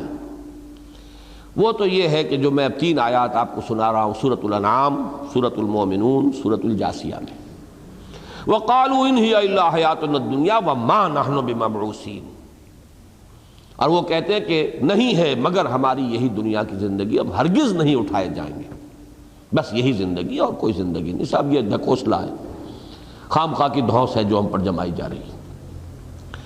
سورہ مومنون میں فرمایا ان ہی الا حیاتنا الدنیا نموت ونحیا وما نحن بمبعوثین، نہیں ہے سوائے دنیا کی زندگی کے کوئی اور زندگی، ہم خود جیتے ہیں خود مرتے ہیں اور دوبارہ اٹھائے جانے کا کوئی امکان نہیں۔ یہی بات فرمائی ہے، اور یہ اس موضوع پر سب سے زیادہ گمبھیر آیت ہے۔ وقالوا وما هي الا حیاتنا الدنیا نموت ونحیا وما یہلکنا الا الدہر، نہیں ہے کوئی زندگی سوائے اس دنیا کی زندگی کے۔ سورہ جاثیہ کی آیت ہے یہ، ہم خود ہی جیتے ہیں خود ہی مرتے ہیں، اور ہمیں ہلاک کرنے والی بھی کوئی ہستی نہیں ہے کہ اللہ موت وارد کرے گا، وہ دہر ہے بس۔ یہ دہر جو ہے گردش فلک ہے، یہ دہر ہے، یہ زمانہ ہے، بس یہی ہے، اسی کی گردش سے کچھ ظاہر ہو جاتا ہے کچھ مٹ جاتا ہے، باقی یہ کہ کوئی اور، اس میں تو گویا کہ اللہ کا بھی انکار اور آخرت کا بھی انکار۔ تو یہ تو اس چٹے انکار اور صاف انکار کی پہلی شکل ہے۔ صاف انکار کی دوسری شکل یہ ہے کہ یہ ناممکن ہے، استبعاد، اذا متنا وکنا ترابا ذالک رجل بعید، جب ہم مر جائیں گے اور مٹی ہو جائیں گے، یہ تو بڑی دور کی کوڑی لا رہے ہو، یہ لوٹنا جو ہے یہ تو محال ہے، ناممکن ہے۔ کہیں کہتے تھے ہیہات لما توعدون، کیا عجیب بات ہے، کیا غلط بات ہے، کتنی انہونی بات ہے جس کی کہ تمہیں خبر دی جا رہی ہے۔ لوگوں سوچو تو صحیح، کیسی بات، یہ تو عقل سے بالکل ہی گری ہوئی بات۔ کہیں کہا جاتا تھا اذا مزقتم کل ممزق، جب تم جو ہے بالکل ریزہ ریزہ کر دیے جاؤ گے۔ آج کا نوجوان کہے گا جب ہمارے ایٹمز بھی جدا ہو جائیں گے، نیوٹرونز اور پروٹونز بھی کبھی پتہ نہیں کہاں سے کہاں چلے جائیں، دوبارہ کیسے جمع کر دیا جائے گا۔ یہ دوسری شکل ہے، استبعاد۔ تو جو بھی اس وقت کا معاشرہ تھا عرب کا، اس میں انکار آخرت کی یہ 2 صورتیں تو ہیں کھلی انکار کی صورتیں۔ تیسری صورت جو ہے، اس کو ویسے میری بسم اللہ اولہ آ رہا تو میں رہا ہوں کہ میں جو وہاں ہوں آپ کو کہ آخرت کی انکار کی کیا کیا صورتیں ہیں، اس کی میں نے اپنی جگہ پر ایک نمبرنگ کی ہے۔ اس میں یہ ہے کہ ایک کے پھر 2 حصے ہو گئے، اس اعتبار سے تو تیسری بات کہہ رہا ہوں، لیکن میرے اس حساب میں یہ دوسری بات ہے یعنی صاف انکار، اس کی دو شکلیں نہیں ہے، کوئی زندگی نہیں، اور دوسری شکل ممکن نہیں ہے، ناممکن العمل ہے، کیسے زندہ کر دیے جائیں گے۔ اب جو دوسرا جو اس کا ہوگا ہیڈنگ، وہ یہ کہ دل ٹھکتا نہیں ہے۔ جو تم بات کہتے ہو کچھ نہ کچھ تو دل کو لگتی تو ہے، کم سے کم یہ کہ دماغ تو تسلیم کرتا ہے کہ انسان کا ایک مورل ایگزسٹنس ہے، اس کی ایک اخلاقی وجود ہے، ذمہ داری کا احساس اسے اپنے اندر محسوس ہوتا ہے، تو اب کہیں نہ کہیں تو جواب دہی ہوگی۔ اگر یہ مورل لا جسے کہا ہے کانٹ نے، اگر یہ ایلیوژن نہیں ہے، حقیقت ہے، نیکی نیکی ہے اور بدی بدی ہے، تو بدلہ تو ملنا چاہیے، نیکی کی جزا ملنی چاہیے، بدی کی سزا ملنی چاہیے۔ یا تو یہ کہیں کہ کوئی نیکی نیکی نہیں، بدی بدی نہیں، nothing is good or bad, only thinking makes it so۔ لیکن یہ شاذ ہی لوگ ہوں گے جو یہ بات ماننے کو تیار ہو جائیں۔ فطرت انسانی جانتی، اسی لیے قسم کھائی قرآن مجید میں، لا اقسم بالنفس اللوامہ، تمہارے اپنے اندر کانشنس نام کی ایک شے ہے نا، کاٹتی ہے تمہیں، پرک کرتی ہے کہ نہیں؟ تمہارا یہ ضمیر ہے، ملامت کرتا ہے کہ نہیں کرتا؟ معلوم ہوا کہ فطرت کے اندر نیکی اور بدی کا جو ہے رجحان ہے، اور اس کے تمیز کرتی ہے فطرت انسانی، تو اب اس کا بدلہ نتیجہ نکلنا چاہیے۔ تو بات تمہاری وزنی ہے لیکن دل ٹھکتا نہیں۔ ان نظن الا ظنا وما نحن بمستيقنين، یہ بھی سورۃ الجاثیہ کی آیت ہے۔ گمان تو ہم کچھ کرتے ہیں، ہوتا ہے کچھ گمان سا کہ جو بات کہہ رہے ہو واقعی کچھ لگتی ہے بات معقول، لیکن دل نہیں ٹھکتا، یقین نہیں ہوتا، اور یقین نہیں ہوگا تو بے یقینی پر عمل کا دار و مدار تو ہو ہی نہیں سکتا۔ وہ تو بے یقینی کے ساتھ تو جو عمل ہوگا وہ وہی ہوگا جو انکار کے ساتھ عمل ہوگا۔ عمل پر اثر انداز ہوگا یقین۔ اب تیسرا ہے مین ہیڈنگ، اور یہ بہت اہم ہے، بظاہر اقرار لیکن در حقیقت انکار۔ مانتے ہیں ہاں جی ہاں آخرت ہے، جانا ہے اللہ کے ہاں، ہم مانتے ہیں اللہ کو، یہ بھی جانتے ہیں کہ جانا ہے، لیکن اب یہ لیکن، اس لیکن کی تین شکلیں ہیں۔ نمبر ایک، بلکہ اس کی بھی دو بڑی شکلیں کیجئے۔ نمبر ایک، شفاعت باطلہ ہے، جزا و سزا ہے، جنت دوزخ ہے، ٹھیک ہے، لیکن ہمارے سفارشی موجود ہیں۔ ہم جو آخر ان کو ڈنڈوت کرتے ہیں، ان کے حلوے مانڈے ہم کرتے ہیں، چادریں چڑھاتے ہیں، کہیں جا کر کچھ اور کرتے ہیں، دیگ چڑھاتے ہیں، یہ آخر کس لیے کرتے ہیں؟ ہؤلاء شفعاؤنا عند اللہ، یہ ہمارے سفارشی ہیں، سیاں بے کوتوال در کا ہے کا۔ لہذا یہ شفاعت باطلہ کا تصور کہ کوئی ہستیاں ایسی ہیں جو چھڑوا لیں گی، کسی کا اتنا زور چلتا ہے کہ وہ اللہ کے فیصلے کے آگے آڑ بن کر کھڑا ہو جائے گا، نہیں جی یہ تو میرے ہیں، ان سے کوئی معاملہ نہیں، یہ شفاعت باطلہ ہے۔ گویا کہ مانا آپ نے، نتیجتاً نہ ماننا برابر ہو گیا، ماننا نہ ماننا برابر۔ جب خوف ہی پیدا نہیں ہوا، جب احساس ذمہ داری ہی پیدا نہیں ہوا، تو شفاعت باطلہ کا تصور یہ گویا کہ اقرار ظاہری آخرت کا لیکن حقیقت میں انکار، اس کی سب سے نمایاں شکل ہے۔ دوسری ہے وہ شے جس کو میں تین حصوں میں پھر مزید تقسیم کر رہا ہوں۔ دوسری شے یہ کہ ہاں جی ہے جنت دوزخ، ٹھیک، حساب کتاب، لیکن ہم تو اللہ کے چہیتے ہیں، لاڈلے ہیں، خصوصی اس کی نگاہ کرم ہے ہم پر، لہذا ہمارے ساتھ وہاں بھی ترجیحی سلوک ہوگا جو دنیا کے ہمارے معیارات ہیں،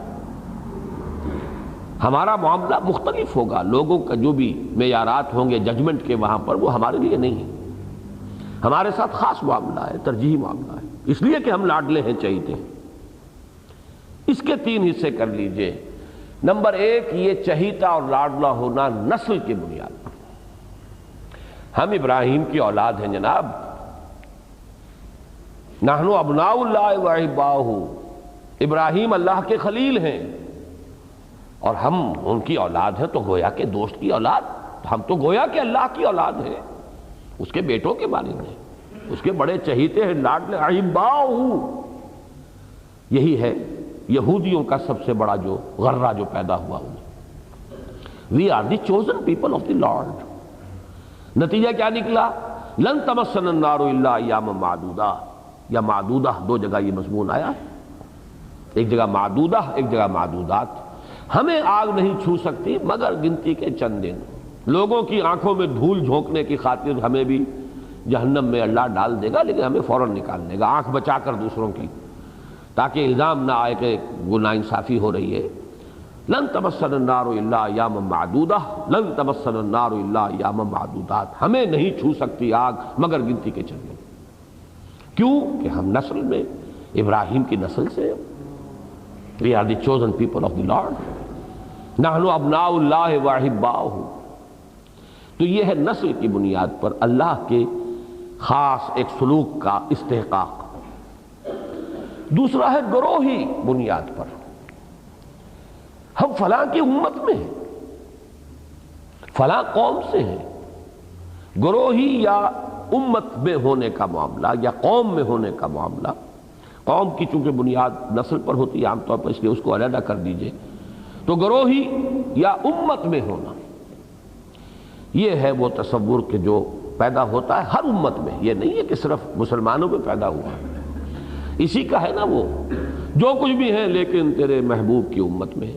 لہذا ہمارا کلیم جو ہے، ہم زانی ہو، شرابی ہو، چور ہو، کچھ ہو، حرام خور ہو، سود خور ہو، ظالم ہو، کچھ بھی ہو، لیکن تیرے محبوب کی امت میں۔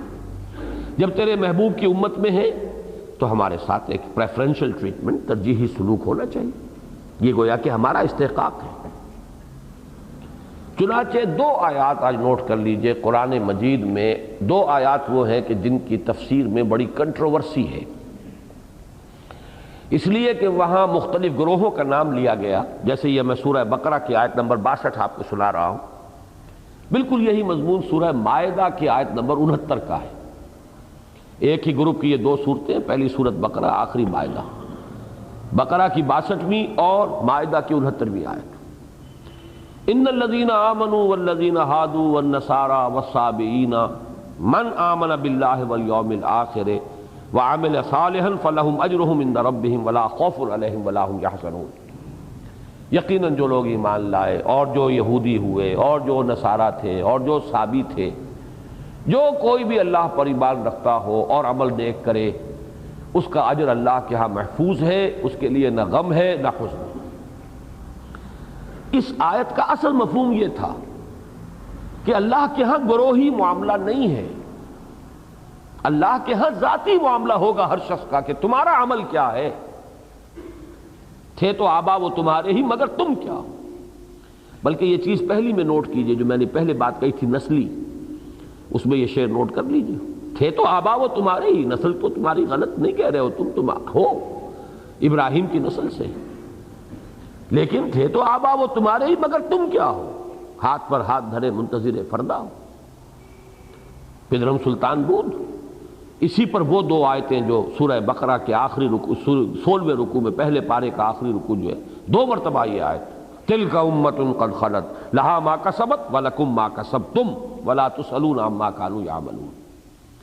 یہ ایک امت ہے، گروہ ہے جو گزر گئی، فوت ہو گئے، ابراہیم فوت ہو گئے، اسحاق فوت ہو گئے، یعقوب فوت ہو گئے، انہوں نے جو کمائی کی ہے وہ ان کے لیے، تمہارے لیے نہیں۔ تمہارے لیے وہ ہوگا جو تم کماؤ گے۔ تو وہ تو نسلی جو میں نے بات کہی تھی، اسی میں ان دو آیتوں کو ایڈ کیجیے۔ یہاں پر یہ دو آیتیں ہیں، یہاں پہ یہ کہ محمد کے امتی ہیں، ان الذین آمنوا سے مراد ہے محمد کے امتی صلی اللہ علیہ وسلم۔ امتی ہونا یہ نہیں ہے بنا نجات کی، ایمان اور عمل ہے کہ نہیں یہ بتاؤ، ورنہ حضور ہی کے ساتھیوں میں وہ بھی تھے جو حضور کے ساتھ ہو کر جنگ کر رہے ہیں اور جہنمی ہیں۔ یہ واقعات موجود ہیں۔ ایک شخص نے چوری کی تھی مال غنیمت میں سے، ایک شخص وہ تھا کہ جس نے وہ زخمی ہو گیا تھا اور برداشت نہیں کر سکا اپنے دکھ کو اور تکلیف کو، خودکشی کر لی۔ لوگوں نے کہا جی وہ تو جنت میں پہنچ، اس نے فرمایا تم کہتے ہو جنتی ہے، میں نے اسے جہنم میں دیکھا۔ وہ جنگ کر رہا ہے، حضور کے ساتھ آیا ہے میدان جنگ میں۔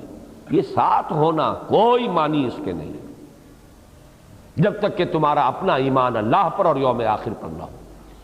یہاں پہ چونکہ رسالت کا ذکر نہیں ہے، اس لیے وہ کچھ لوگ لے گئے جی ایمان بھی رسالت کی ضرورت نہیں ہے۔ رسالت کا ذکر اس لیے نہیں ہے کہ رسالت کے حوالے سے امتیں بنتی ہیں، امتوں ہی کا تو ذکر ہو رہا ہے۔ ایک امت ہے محمد کی، ایک امت ہے موسیٰ کی، ایک امت ہے عیسیٰ کی۔ یہ صحابی جو ہے ان کے بارے میں یہ گمان ہے کہ یہ حضرت ابراہیم کی طرف اپنی نسبت یہ بھی جوڑتے تھے۔ تو امتوں میں سے کسی میں ہونا جو ہے یہ اللہ کے ہاں کوئی کریڈٹ نہیں دلوائے گا تمہیں، چاہے وہ ابراہیم کے امتی ہو اور چاہے وہ موسیٰ کے امتی ہو، چاہے عیسیٰ کے اور چاہے محمد کے صلی اللہ علیہ وسلم علیہ السلام۔ اب یہ امتی ہونا چونکہ رسول کے حوالے سے ہے، لہذا اس کا ذکر یہاں نہیں کیا، بلکہ یہ کہ جو بھی کسی کا امتی ہے یا تھا کہنا چاہیے، اب تو یہ دور رسالت محمد ہی ہے صلی اللہ علیہ وسلم، لیکن اس سے پہلے حضور کی آمد سے پہلے تو اب یہ تو حضرت مسیح کے امتی تھے، ابھی حضور کی تو بعثت ہی نہیں ہوئی۔ ان سے پہلے وہ تو حضرت موسیٰ کے امتی تھے، ابھی حضرت عیسیٰ بھی نہیں آئے، حضرت محمد بھی نہیں آئے۔ تو جو بھی کوئی رہا ہے جب تک کہ اس کا اپنا ایمان اللہ کی ذات پر اور اپنا ایمان آخرت پر اور اپنا عمل درست نہیں ہوگا، اس کے لیے کوئی امید نہیں ہے۔ یہی مضمون سورہ مائدہ کی آیت نمبر 69 میں آیا۔ تو یہ لاڈلے ہونے یا ترجیحی سلوک کا مستحق قرار پانا وہ دوسری بنیاد ہے، ایک نسلی اور ایک امت میں ہونا، لیکن تیرے محبوب کی امت میں۔ تیسری شکل، اب یہ دیکھیے یہ سٹل سے سٹل تر ہوتا چلا جا رہا ہے معاملہ۔ مجھے سٹل کا لفظ اردو میں مل نہیں رہا کوئی موضوع، اب لطیف کہہ رہا ہوں، لیکن لطیف جو ہے وہ بڑے اچھے انداز کا لفظ ہے، تو وہ لفظ میری زبان پر اس بحث میں آ نہیں رہا۔ اب کیا کہا جائے اسے، جو بھی آپ سمجھیں۔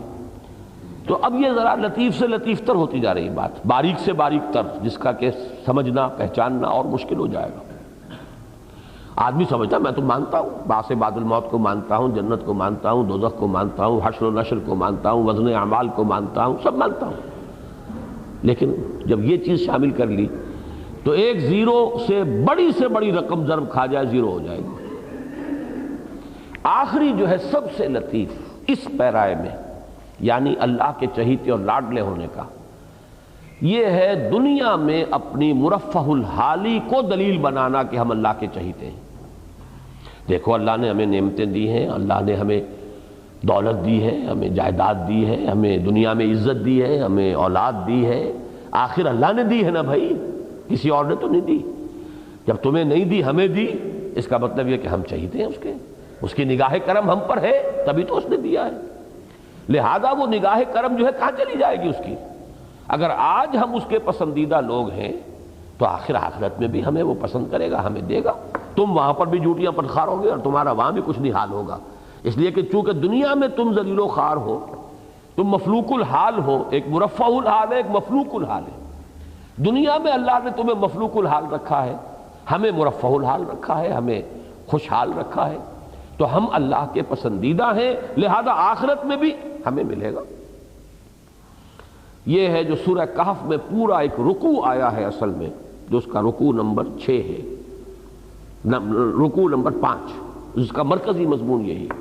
وہ دو افراد کا مکالمہ، ایک کے پاس بڑی دولت تھی، 2 باغ، کھیت بھی بیچ میں، کھجوروں کے درختوں کی باڑیں لگی ہوئی ہیں، چشمے رواں ہیں، اولاد بھی اللہ نے دی ہے، باغ بھی پھل پر آیا ہوا ہے۔ وَدَخَلَ جَنَّتَهُ وَهُوَ ظَالِمٌ لِّنَفْسِهِ قَالَ مَا أَظُنُّ أَن تَبِيدَ هَٰذِهِ أَبَدًا وَمَا أَظُنُّ السَّاعَةَ قَائِمَةً وَلَئِن رُّدِدتُّ إِلَىٰ رَبِّي لَأَجِدَنَّ خَيْرًا مِّنْهَا مُنقَلَبًا۔ اول تو مجھے کوئی گمان نہیں ہوتا کہ یہ قیامت ہوگی، لیکن اگر ہو بھی گیا بالفرض، لَئِن رُّدِدتُّ إِلَىٰ رَبِّي لَأَجِدَنَّ خَيْرًا مِّنْهَا مُنقَلَبًا، تو میں اس سے بھی زیادہ وہاں جب لوٹ کر جاؤں گا آخرت میں تو اس سے بھی زیادہ خیر اللہ مجھے دے گا۔ یہاں جو دیا ہے آخر، یا تو میرے اندر کوئی گن ہے جو تم میں نہیں ہے، میرے اندر کوئی خوبیاں ہیں جو تم میں نہیں ہے، یا اللہ کی نگاہ کرم ہے مجھ پر، تو وہ نگاہ کرم کیوں پھر جائے گی مجھ سے؟ اس نے مجھے یہاں عزت دی ہے، آخرت میں بھی دی۔ یہی مضمون سورہ حامیم سجدہ میں بھی آیا ہے، وہاں رُدِدتُ کی بجائے رُجِعْتُ، وَلَئِن رُجِعْتُ إِلَىٰ رَبِّي إِنَّ لِي عِندَهُ لَلْحُسْنَىٰ۔ کیا مجھے ڈراتے ہو آخرت سے؟ دیکھتے نہیں میری دولت عزت دنیا کے اندر؟ اگر میں لوٹا دیا گیا اپنے رب کی طرف جس کا تم مجھے ڈراوا دے رہے ہو، تو مجھے وہاں بھی بہت عمدہ سلوک ملے گا، بہت عمدہ چیزیں ملیں گی۔ کیوں ملے گی؟ دلیل کیا ہے؟ دنیا کی مرفہ الحالی کو دلیل بنانا کہ ہم اللہ کے چہیتے ہیں، لاڈلے۔ اب آئی ہے آخری بات، ویسے گنتی میں تو یہ اب کتنی باتیں ہو گئیں، 1 2 3 4 5 6 7 8ویں بات آ رہی ہے، لیکن میرے جو ہیڈنگز ہیں ان میں یہ چوتھا ہیڈنگ ہے، اللہ کی شان کریمی پر دھوکہ کھا جانا۔ وہ ہے مرکزی مضمون اس سورہ مبارکہ۔ اب آپ نے غور کیا کہ کہاں سے کہاں اترتے اترتے شیطان کس کس طریقے سے ورغلاتا ہے۔ ظاہر بات ہے کہ مختلف لوگوں کے مختلف ذہن، مختلف سوچ، مختلف انداز، مختلف سطحیں ہیں، لیولز جو ہیں، ہر ایک پر ایک وار نہیں وہ کرتا۔ اگر دعوت اللہ کے لیے، دعوت خیر کے لیے اصول یہ ہے کہ کلموا الناس علی قدر عقولہم، کہ لوگوں سے بات کرو ان کی ذہنی سطح کے مطابق، تو ظاہر بات ہے کہ دعوت الی الباطل جو ہے، اور دعوت الی المعصیت، اور دعوت الی الضلالہ، اس کے لیے بھی تو ضروری ہے نا کہ ہر ایک کو اس کے مناسب جو ہے اس کو گمراہی جو ہے اس کے اندر مبتلا کرو۔ تو کچھ لوگ ہوتے ہیں بڑے لطیف مزاج کے حامل، شاعرانہ مزاج کے حامل، ان کے لیے یہ دلیل بڑی قوی ہے۔ ارے دیکھیے کیسے ممکن ہے، یہ جذبات لطیفہ کا لفظ میں نے استعمال کیا، لطیف جذبات اللہ کی مخلوق ہے، اللہ نے اپنے ہاتھوں سے بنایا ہے۔ کوئی اپنی اولاد کو، حالانکہ انسان اپنی اولاد کا خالق نہیں ہوتا، کوئی اپنے ہاتھوں اس کو، اپنی اولاد کو جہنم میں ڈالے گا، آگ میں ڈالے گا کوئی؟ کیسے ممکن؟ نہیں، بڑا کریم ہے، بڑا رحیم ہے۔ یہ تو صرف کچھ تمہیں بتانے کے لیے تاکہ ٹھیک ہو جاؤ، رویہ اپنا درست کر لو، یہ دھمکیاں ہیں، بس دھمکیاں دے دی گئی ہیں، حقیقتاً یہ ہونے والی بات نہیں۔ یہ بات تو میرے چونکہ ایک مرتبہ تجربے میں آئی تھی اسی ماڈل ٹاؤن میں، یہ اب سے کوئی 20 سال پہلے کی بات ہے۔ میرا ایک ماہانہ درس ہوا کرتا تھا، ڈاکٹر ارشاد احمد خان، یہ جو انٹرنل سرکل ہے اس پر ان کی کوٹھی ہے، تو وہاں ایک صاحب سے ملاقات ہوئی درس کے بعد، بڑے نستعلیق، بہت عمدہ لباس، بڑے ذہین فتین، چہکنے والی شخصیت، جو محفل کے اندر جس کو آپ کہتے ہیں کہ بڑے سوشل قسم کے لوگ، ویسے بھی یعنی معلوم ہوتا تھا ادب سے، فلسفے سے لگاؤ ہے۔ انہوں نے یہ بات جس انداز میں مجھ سے کہی، وہ ابھی تک میرے دل پر تاثر ہے کہ اس قدر اس میں اپیل تھی کہ جی دیکھیے آخر نہیں یہ نہیں ہو سکتا، یہ بات جو ہے آپ کیسے باور کر سکتے ہیں، اللہ جہنم میں ڈال دے گا، یہ تصور جو ہے۔ اور یہ ہمارے ہاں کے جو ملنگ قسم کے صوفی، ایک صوفیہ ہیں وہ کہ جو صحیح فکر، صحیح ان کا جو ہے سارا انداز، ایک ملنگ ٹائپ پھرتے ہیں، اور شریعت سے جو اپنے آپ کو بری سمجھتے ہیں، نماز وغیرہ نہیں، لیکن بس یہ کہ ان کی نماز، جی ہم تو ہر وقت نماز پڑھتے ہیں، دل میں ذکر کرتے ہیں، لو لگائی ہوئی ہے، نماز کی کیا ضرورت ہے؟ ان کے ہاں بھی یہ فکر بہت موجود ہے۔ اس کا بھی مجھے ایک تجربہ ہوا تھا، ایک صاحب ہوتے تھے اسی قسم کے ملنگ کرشن نگر میں، جبکہ میں پڑھ رہا تھا گورنمنٹ کالج میں، یہ میرے FSC کے دور پر، انہوں نے یہ کہا، لیکن ایک دفعہ جب میری گفتگو کہنے لگے یہ بات ٹھیک ہے جو تم کہہ رہے ہو، اگر یہ صحیح ہو گیا تو پھر ہماری خیر نہیں ہے، تو یہ بات تو ماننی پڑتی ہے، لیکن یہ کہ نہیں یہ ہونے والی بات نہیں۔ یہ ہے وہ انکار، نہ اللہ کا انکار، نہ آخرت کا انکار، سب کچھ ہے، لیکن نہیں جی بڑا رحیم ہے، بڑا کریم ہے، بڑا ودود ہے، رؤوف ہے۔ اس کو بھی اب نوٹ کر لیجئے، ہمارے ہاں چونکہ یہ ذرا لطیف سی بات ہے، بات جذباتی اعتبار سے اپیل کرنے والی ہے، تو ہمارے ہاں شاعری کا بھی یہ ایک بڑا، یعنی یوں سمجھیے کہ ایک عمدہ میدان ہے۔ حالانکہ اب میرے ذہن میں یقین کے ساتھ نہیں ہے کہ وہ اشعار کس کے ہیں، ہو سکتا ہے علامہ اقبال کے ہوں، لیکن میں ان چیزوں میں کافی کنفیوز کر جاتا ہوں، لیکن کسی کے بھی ہوں۔ اسیاں سے کبھی ہم نے کنارہ نہ کیا، پر تو نے دل آزردہ ہمارا نہ کیا، ہم نے تو جہنم کی بہت کی تدبیر، لیکن تیری رحمت نے گوارا نہ کیا۔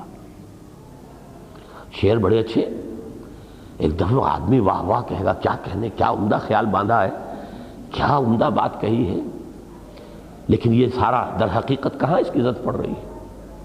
گویا کہ اللہ کی رحمت کے حوالے سے، اللہ کی شان غفاری کے حوالے سے ہم تو لگے رہے جی، ہم تو جہنم ہی میں کودنے کی کوشش کرتے رہے، لیکن تیری رحمت کیسے گوارا کرتی؟ اسیاں سے کبھی ہم نے کنارہ نہ کیا، پر تو نے دل آزردہ ہمارا نہ کیا، ہم نے تو جہنم کی بہت کی تدبیر لیکن تیری رحمت نے گوارا نہ۔ یہ وہ ہے ما غرک بربک الکریم، کس چیز نے تمہیں اور کس نے تمہیں دھوکہ دیا ہے رب کریم کے بارے میں۔ وہ غفور ہے، وہ ودود ہے، وہ رؤوف ہے، وہ رحیم ہے، لیکن وہ ذو انتقام بھی ہے، شدید ذو انتقام، انتقام لینے والا، بدلہ دینے والا ہے۔ یہ بھی تو وہ عادل ہے، انصاف کرنے والا ہے۔ تم نے خون چوسا ہو لوگوں کا اور وہاں تو معاف ہو جاؤ، اسکاٹ فری چلے جاؤ، حساب نہ دینا پڑے۔ ظلم کیا ہو لوگوں پر، وہ تو ان کی نگاہوں کے سامنے تمہیں جوتے لگائے جائیں گے تاکہ ان کے بھی دل کو کوئی ٹھنڈک حاصل ہو۔ یہ سورہ مطففین میں مضمون آئے گا، حل ثوب الکفار ما کانوا یفعلون، بدلہ مل گیا کہ نہیں مل گیا کفار کو؟ یہ آخری آیت ہے سورہ مطففین کی۔ اللہ کے عدل کا تقاضا یہ ہے، وہ جہاں پر غفور ہے، رحیم ہے، وہاں اس کی شان وہ بھی ہے، وہ عادل ہے، وہ منتقم ہے، انتقام دینے والا۔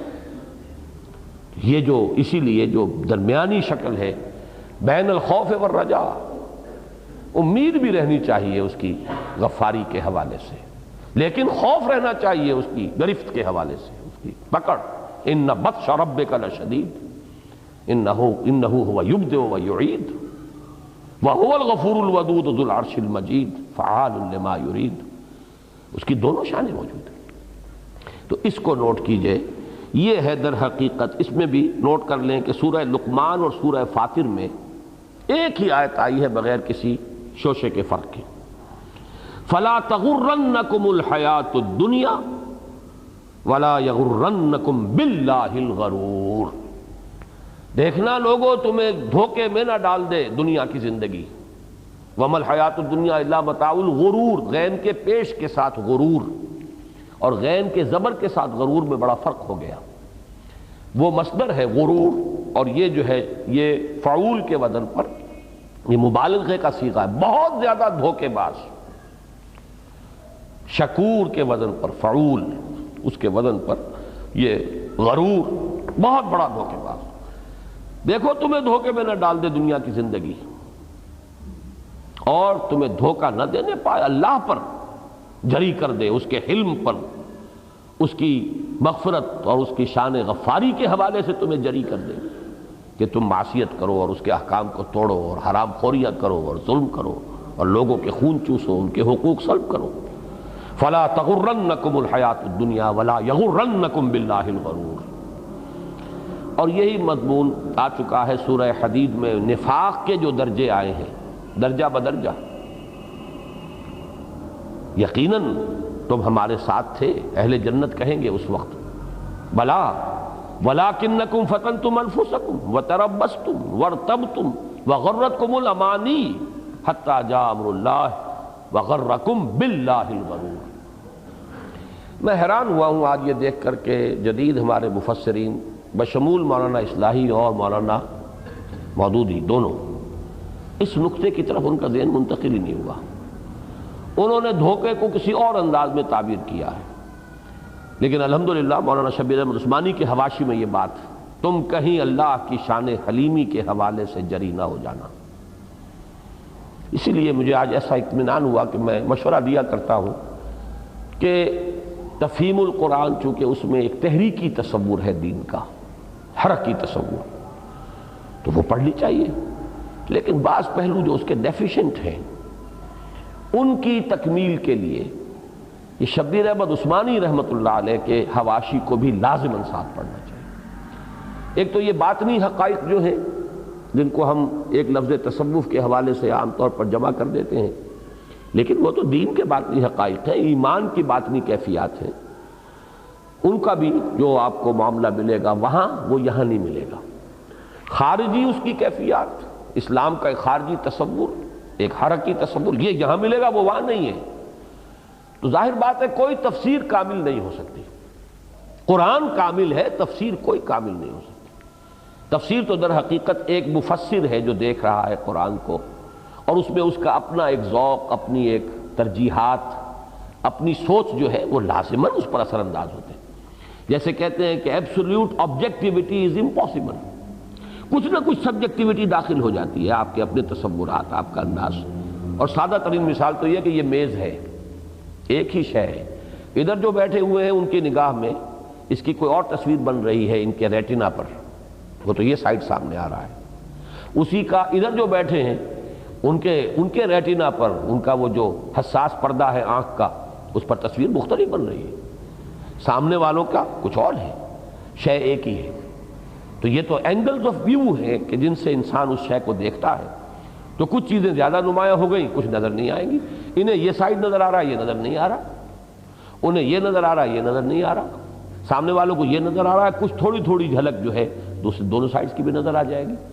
شے ایک ہے لیکن اینگل آف ویو سے زمین و آسمان کا فرق پڑ گیا. اس لیے اردو کی تفاسیر میں یہ تفہیم القرآن، لیکن اس کے ساتھ سادہ ترین حواشی ہیں مولانا شبیر احمد عثمانی رحمۃ اللہ علیہ کہ ان کو ضرور جمع کریں.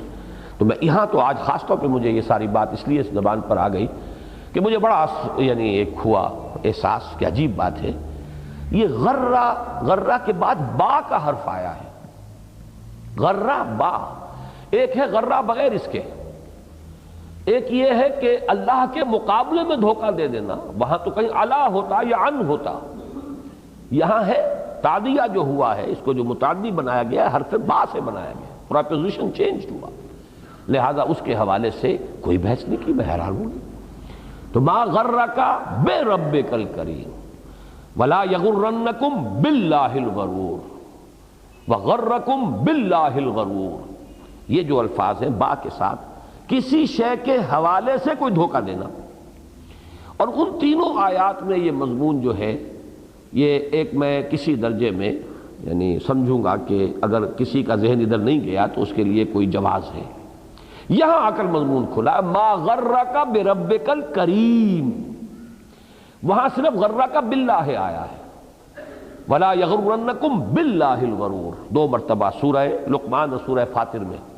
وغرکم باللہ الغرور، دھوکہ دیا تمہیں ساتھ اللہ کے دھوکے باز نے. لیکن یہاں اب اس کا وصف ساتھ آ گیا، صفت ساتھ آ گئی. اللہ کی شان کریمی پر تمہیں دھوکہ دیا ہے، تمہیں جری کر دیا یہ کہہ کر کہ اللہ بڑا غفور ہے، بڑا رحیم ہے، لیکن تیری رحمت نے گوارا نہ کیا. یہ ہے اصل میں یہ مضمون ہے اس سورہ مبارکہ کا مرکزی مضمون.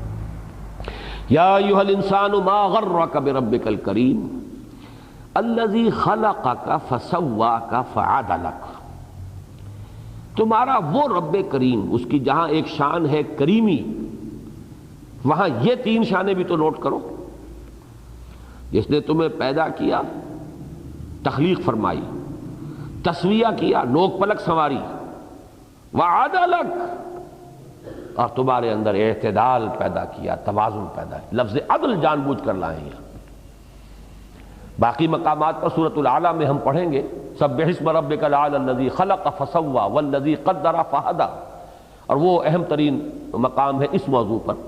لیکن یہاں نوٹ کیجئے اللہ کی یہ 3 شانیں جمع کی گئیں. الذی خلقک، تجھے بنایا. یہ گویا کہ یوں سمجھیے کہ جیسے کوئی بلڈنگ بنتی ہے تو اس کا سٹرکچر تیار ہو گیا، یہ ہے تخلیق. اور تسویہ کیا ہے؟ اب یہ آرکیٹیکچرل بیوٹی اور اس کے اندر جو ہے نوک پلک سنوارنا، درست کرنا، اس کے اوپر جو ہے رنگ و روغن، یہ اس کی تحسین اور تزیین. اور پھر ہے عدلک، یہ لفظ یہیں آیا ہے. اپنے اندر دیکھو کتنا اعتدال اللہ نے رکھا ہے، ہر شے کا حق معین کیا ہے، اس کے لیے کیا کیا چیزیں رکھی ہیں. تمہارے اندر ایک جنسی تقاضا ہے تو تمہاری مخالف جنس پیدا کی ہے کہ جو اس تقاضے کو پورا کرتی ہے. اس میں جو تقاضا ہے اس کے لیے تمہیں پیدا کیا ہے جو اس کے تقاضے کو پورا کرتے ہو. تمہارے پورے وجود کے اندر تمام باطنی ظاہری اعضاء کا تناسب، یہ سب کچھ جو ہے یہ عدل کے حوالے سے. تو گویا کہ اب آگے تمہارے اعمال کا کوئی معاملہ نہیں ہوگا عدل کا، وہاں ظلم ہو جائے گا، وہاں داد رسی نہیں ہوگی مظلوموں کی. الذی خلقک فسواک فعدلک.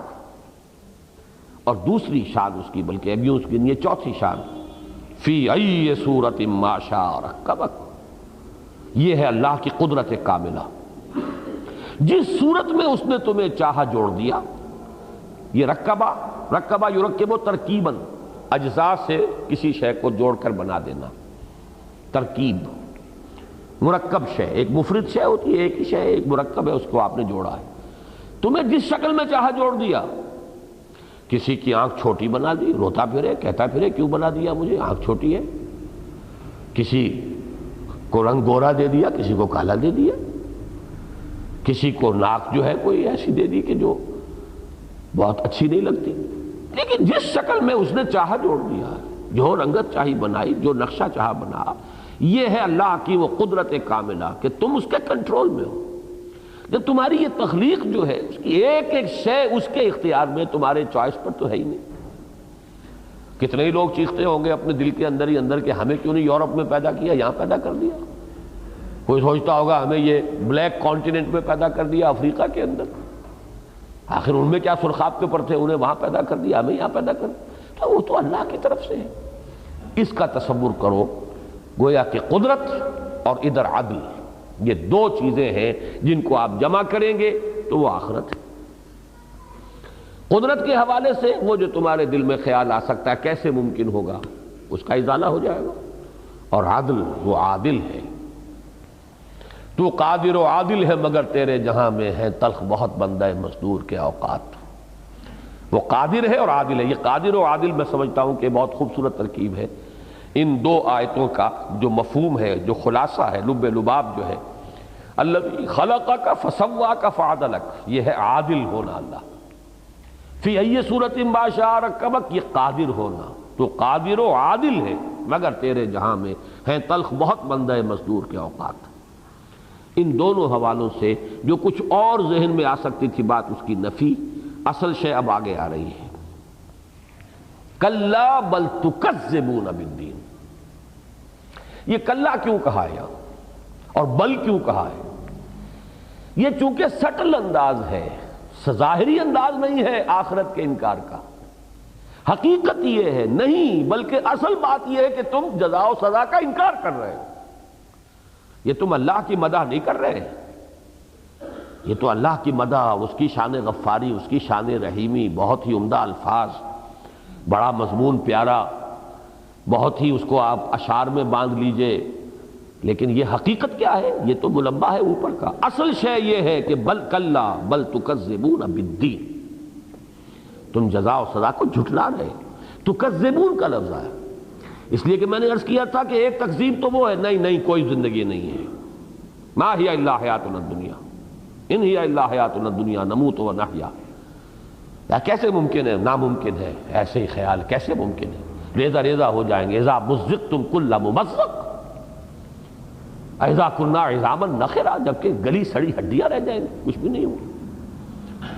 یہ تو ہو گیا چٹا انکار۔ یہ جو شکلیں ہیں یہ در حقیقت اقرار کے ساتھ انکار ہے، لہذا کہا جا رہا کلا بل تکذبون بالدین، تم جھٹلا رہے ہو جزا و سزا، چاہے تم مان رہے ہو لیکن حقیقت میں یہ تکذیب ہے۔ وَإِنَّ عَلَيْكُمْ لَحَافِظِينَ، اور یقیناً تم پر ہے نگران۔ حفاظت کے ساتھ علی جب آیا ہے تو علیکم لحافظین، یقیناً ہے نگران، جس کو کہ سورہ نساء میں فرمایا ہے اللہ تعالیٰ کان اللہ علیکم رقیبا، اللہ تم پر رقیب ہے، نگران ہے۔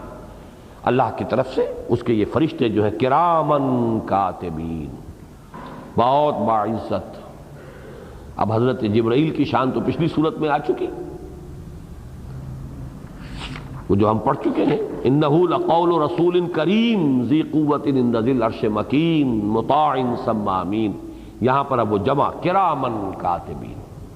ویسے تو سارے ہی فرشتے جو ہیں وہ بہت باعزت ہیں، ہم نے تمہارے اوپر لگا رکھے ہیں، ہمارے انفارمرز ہیں، ریکارڈ کر رہے ہیں، کرامن کاتبین لکھ رہے ہیں، باعزت ہستیاں جو لکھ رہی ہیں تمہارے تمام افعال کو، یعلمون ما تفعلون، وہ جانتے ہیں جو کچھ تم کر رہے ہیں، ان کے نگاہوں سے تمہاری کوئی چیز چھپی ہوئی نہیں، کوئی حرکت جو ہے پوشیدہ نہیں، وہ غیر مرئی ہستیاں ہیں، تم نہیں دیکھتے وہ تمہیں دیکھ رہے ہیں۔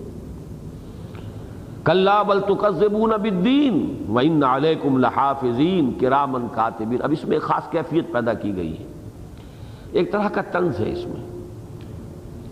تم انکار کر رہے ہو فرشتے تمہارے ساتھ لگے ہوئے تمہیں نظر نہیں آ رہے.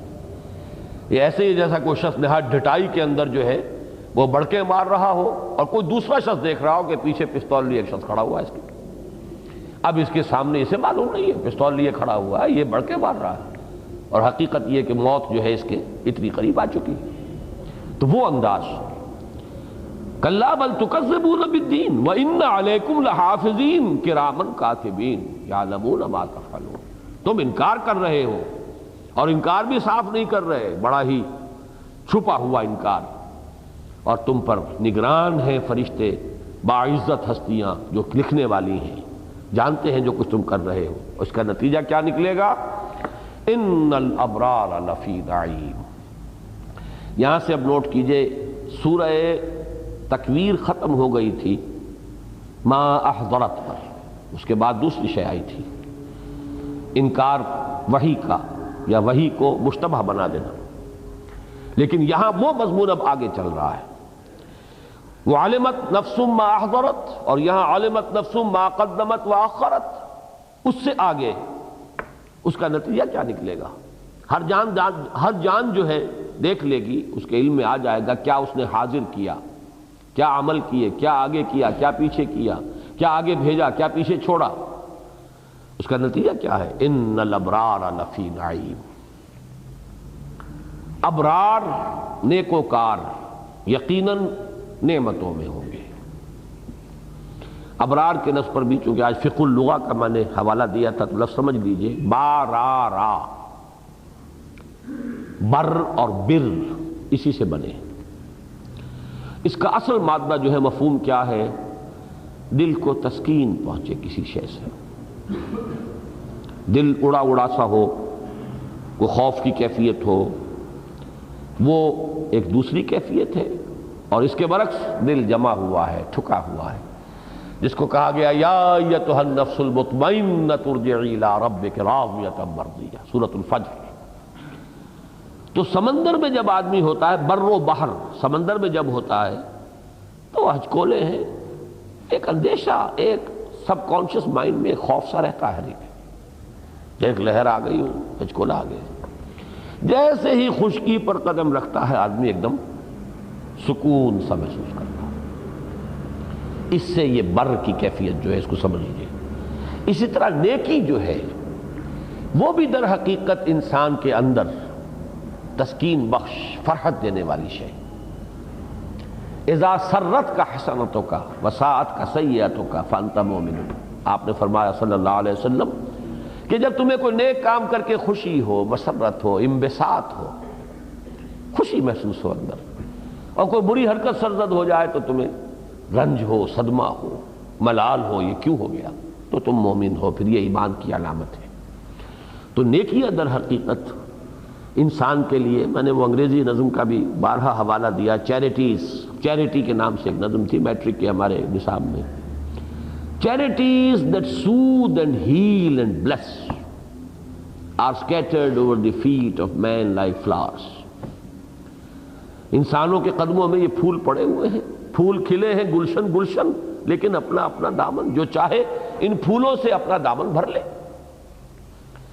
تو یہ تو are scattered over the feet of man like flowers. لیکن وہ کیا ہے؟ وہ چیریٹیز، نیکیاں، خیر. کسی بھوکے کو کھانا کھلایا، کسی بیمار کے پاس تھوڑی دیر بیٹھ کے دلجوئی کی، عیادت کی، کسی کے لیے کوئی اور اس کی ضرورت کو پورا کرنے کا اہتمام کی. چیریٹیز ہی تو ہیں. حضور نے تو یہاں تک فرمایا تبسمک فی وجہ اخیک صدقۃ. اگر تم اپنے بھائی سے ملاقات کے وقت متبسم چہرے سے ملو تو یہ بھی صدقہ ہے، یہ بھی چیریٹی ہے.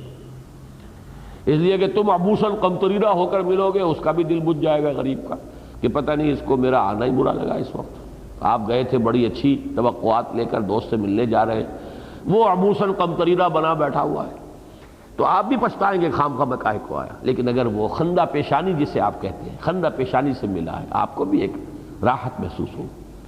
تو تبسمک فی وجہ اخیک صدقۃ، تمہارا تبسم ہو کر، متبسم ہو کر ملنا اپنے بھائی سے، یہ بھی صدقہ ہے. دیکھیے تو وہ چیریٹیز جو ہیں وہ بر، وہ اطمینان بخش، سکون بخش، فرحت بخش، دل کے زخموں کے اوپر جیسے کہ پھاہ رکھ دیا جائے. نیکی کا در حقیقت عمل انسان کے جو وہ زخمی روح ہے، زخمی دل ہے، اس کے اوپر سکون بخش پھاہے کی حیثیت رکھتا ہے، وہ ہے ابرار۔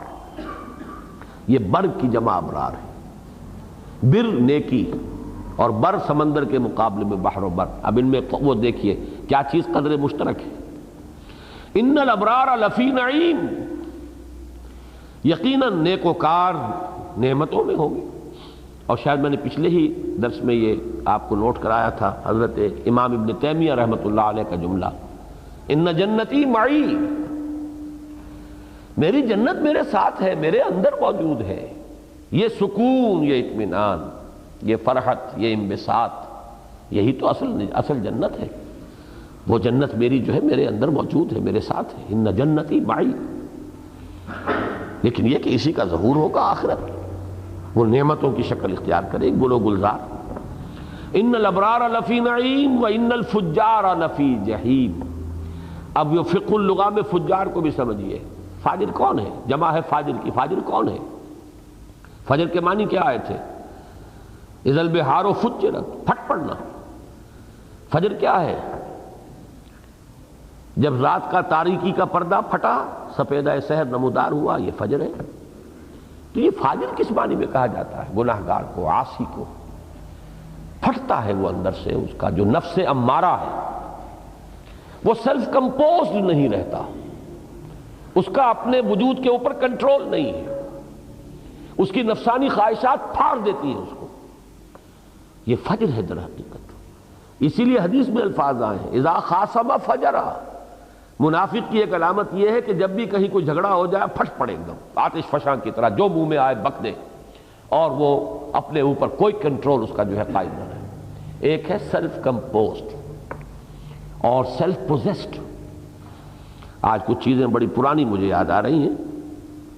الفا کی نوٹ بکس ہوا کرتی تھی کسی زمانے میں، جب ہم پڑھتے تھے گورنمنٹ کالج میں، خاص طور پر بڑی پیاری نوٹ بکس ہوتی تھی اور بڑے اچھے کوٹیبل کوٹس لکھے ہوتے تھے۔ تو مجھے اب بھی یاد ہے کہ اہرام مصر کی ایک تصویر تھی ایک کور پر، اور اس کے جو الفاظ تب تک یاد ہیں۔ اہرام مصر، calm and self-possessed, still and resolute. The pyramids echo unto eternity, the defiant cry of man's will to survive and conquer the storms of time. اہرام کیوں بنے ہیں؟ یہ جو اتنے سکون کے ساتھ کھڑی ہیں، اتنی اونچی اونچی عمارتیں ہیں، معلوم ہوتا سیلف پوزیسڈ، شیکی نہیں ہے، self possessed, calm, still and resolute. یہ در حقیقت انسان کی اس خواہش کا مظہر ہے۔ ایکو انٹو ایٹرنیٹی، یہ ہمیشہ کے لیے انسان کی اس خواہش کی ایکو ہے، اس کی صدائے بازگشت ہے۔ کیا خواہش؟ کہ میں ہمیشہ رہوں، میرا نام ہمیشہ رہے، میں وقت کے اوپر فتح پالوں، ایسا نہ ہو کہ نسیم منسیہ ہو جاؤں۔ The defiant cry of man's will to survive and conquer the storms of time. میں نہیں ہوں گا، یہ احرام میرا یہ علامت رہے گی کہ فلاں بادشاہ بڑا قوت والا اور بڑا دبدبے والا تھا جس نے یہ احرام بنایا۔ تو یہ ہے سیلف پوزیشن، ضبط نفس۔ ضبط نفس جب نہیں رہا، پھٹ پڑے، یہی تو ہے فجر۔ گناہ، نفس کا ریلا اندر سے اٹھا اور آپ پھٹ پڑے، آپ اسے کنٹرول نہیں کر سکے، دبا نہیں سکے، اپنے جذبات کو، خواہشات کو دبا نہیں سکے۔ وہ جو ہم پڑھ چکے ہیں سورۃ النازعات میں، اما من خاف مقام ربہ ونہى النفس عن الہوى، جو اپنے خواہش نفس کو روک سکے اور اپنے نفس کو خواہش سے منع کر سکے، باز رکھ سکے، فإن الجنة هي المأوى، اس کے لیے جنت ٹھکانہ ہے۔ یہاں فرمایا ان الابرار لفی نعیم و ان الفجار لفی جحیم۔ یہ آپس آپے سے باہر ہو جانے والے، پھٹ پڑنے والے، خواہشات نفس کا گندا مواد نکال دینے والے، اور اپنے اندر ہی سے نکلتا ہے وہ گھناؤنا کردار۔ یصلونہا یوم الدین، وہ جہنمی ہوں گے اور اس میں داخل ہوں گے اس یوم الدین کو، جزا و سزا کا دن۔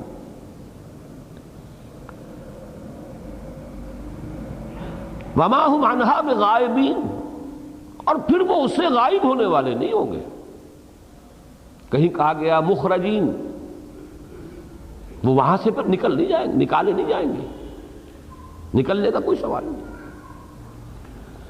وما هم عنها بغائبین وما ادراک ما یوم الدین، اور تم نے کیا سمجھا کیا ہے وہ قیامت کا دن، کیا ہے وہ جزا و سزا کا دن، کیا ہے وہ بدلے کا دن. ثم ما ادراک ما یوم الدین، پھر سوچو تم نے کیا سمجھا، اس کی حقیقت تم پر منکشف ہوئی یا نہیں. محض زبان سے اقرار کر لیا ہے، تم نے سمجھا بھی ہے وہ دن جو ہے، دین کا دن، یوم الدین، جزا و سزا کا بدلے کا دن کیا ہے. اب ذرا نوٹ کیجئے، اس طرح 2 مرتبہ جھنجھوڑ کر سوال کر کے، وما ادراک ما یوم الدین ثم ما ادراک ما یوم الدین، اس کی حقیقت کون سی واضح کی، یوم لا تملک نفس لنفس شیئا والامر یومئذ للہ. اس دن کی یوں تو بہت سی تعبیریں ہوئی ہیں، یوم یقوم الناس لرب العالمین، یوم یقوم الروح والملائکۃ صفا لا یتکلمون الا من اذن له الرحمن وقال صوابا. لیکن یہاں کون سی حقیقت کو لائے، جس دن کوئی جان اختیار نہیں رکھے گی کسی جان کے لیے. تملکو، ملک یملکو، کسی شے کا مالک ہونا، مختار ہونا، اختیار ہاتھ میں ہونا. لا تملک نفس لنفس شیئا، شیئا میں نفی ہے، کیٹیگوریکل نفی ہے، کچھ بھی اختیار حاصل نہیں ہوگا کسی کو کسی کے بارے میں. یہ کس شے کی نفی ہوئی نوٹ کیا آپ نے، شفاعت باطلہ کی نفی. اب وہ میں نے جو 3 ہیڈنگ بنائے تھے وہ نوٹ کیا آپ نے. سب سے پہلے قیامت کا انکار چٹا، چاہے وہ ویسے انکار محض ہے، چاہے یہ کہ ناممکن بتایا جا رہا ہے. نمبر 2، ہاں ہے تو صحیح بات، تو کچھ عقل میں تو آتی ہے لیکن دل ٹھکتا نہیں. تیسری ہیڈنگ، ماننا لیکن نہ ماننے کے درجے. اب اس کے اندر جو شکلیں آئی تھی اس میں سب سے زیادہ نمایاں شفاعت باطلہ، اور سب سے زیادہ سٹل اور خفی وہ ہے ما غرک بربک الکریم. وہاں سے شروع کیا اس صورت کو، اس پر ختم کیا. یوم لا تملک نفس لنفس شیئا، جس دن کے کسی جان کو کوئی اختیار حاصل نہیں ہوگا کسی بھی جان کے لیے کچھ بھی. والامر یومئذ للہ، اور اختیار، فیصلہ، امر کل کا کل اس روز اللہ کا ہوگا، اس کے ہاتھ میں ہوگا. فیصلہ وہ کرے گا، اختیار اس کا ہوگا، کوئی اس کے اختیار کو چیلنج کرنے والا نہیں. وہ ابو جہل کو بخش دے کوئی اسے روک نہیں سکتا، وہ بڑے سے بڑے نیکوکار کو جہنم میں جھونک دے کوئی اس کو روک نہیں سکتا. امر ہے اس کا، فَيُعَذِّبُ مَن يَشَاءُ وَيَغْفِرُ لِمَن يَشَاءُ وَالْأَمْرُ يَوْمَئِذٍ لِلَّهِ. اسی کو کہیں کہا گیا ہے کہ کہا جائے گا اس دن، لمن الملک اليوم للہ الواحد القہار. کس کے لیے ہے آج اختیار اور بادشاہی؟ اللہ کے لیے، اللہ کی ہے جو واحد ہے، الواحد، تنہا، اکیلا، قہار، چھایا ہوا ہے، بستولی ہے، مسلط ہے، اس کے قبضہ قدرت سے کوئی باہر نہیں. تو یہ پورا جو میں نے اسپیکٹرم آج گنا تھا اس میں درمیان میں اور چیزیں بھی آئیں، لیکن یہ کہ سب سے اوپر اقرار کے پردے میں، انکار میں، ان میں سب سے اوپر، سب سے نمایاں شفاعت باطلہ، سب سے نیچے، سب سے زیادہ خفی وہ ہے ما غرک بربک الکریم. اس سے سورت کو شروع کیا، اس پر ختم کیا. اس کے ضمن میں بس وہ واقعہ بھی آپ کو سنا دینا چاہتا ہوں کہ حضور صلی اللہ علیہ وسلم ایک مرتبہ اپنے گھر کی خواتین کو لے کر بیٹھے اور ایک ایک کا نام لے کر پکار کر کہا ہے، یا فاطمہ بنت محمد انقذی نفسک من النار فانی لا املک لک من اللہ شیئا. وہ اس آیت کا سمجھیے کہ صحیح صحیح اس کی تعبیر، اے فاطمہ محمد کی لخت جگر، خود بچاؤ اپنے آپ کو آگ سے، نکالو اپنے آپ کو آگ سے، بچاؤ اپنے آپ کو جہنم سے. تمہارا اپنا عمل ہوگا، تمہارا اپنا ایمان، تمہارا اپنا عمل. فإنی لا أملک لک من اللہ شیئا، اس لیے کہ مجھے تمہارے بارے میں اللہ کے ہاں یا اللہ کے مقابلے میں اللہ کی پکڑ سے بچانے میں کوئی اختیار حاصل نہیں ہوگا۔ املک لک من اللہ، یا صفیہ تو عمت رسول اللہ، اے صفیہ اللہ کے رسول کی پھپھی، انقذی نفسک من النار فإنی لا املک لک من اللہ شیئا، بچاؤ، نکالو اپنے آپ کو، قوا انفسکم واہلیکم نارا، انقذی نفسک من النار فإنی لا املک لک من اللہ شیئا، اس لیے کہ مجھے اللہ سے اللہ کی پکڑ کے مقابلے میں تمہارے بارے میں کوئی اختیار حاصل نہیں ہوگا۔ اللہ تعالیٰ اس دن اپنی رحمت کے سائے میں ہمیں لے اور ہمیں اب وہ چیزیں اختیار کرنے کی توفیق عطا فرمائے جن سے کہ ہم اس کی رحمت کے امیدوار بن سکیں، اور ان چیزوں کو ترک کرنے کی ہمت عطا فرمائے کہ جو ہمیں اس کی رحمت سے دور کرنے والی ہوں۔ بارک اللہ لی ولکم فی القرآن العظیم ونفعنی وإیاکم بالآیات والذکر الحکیم۔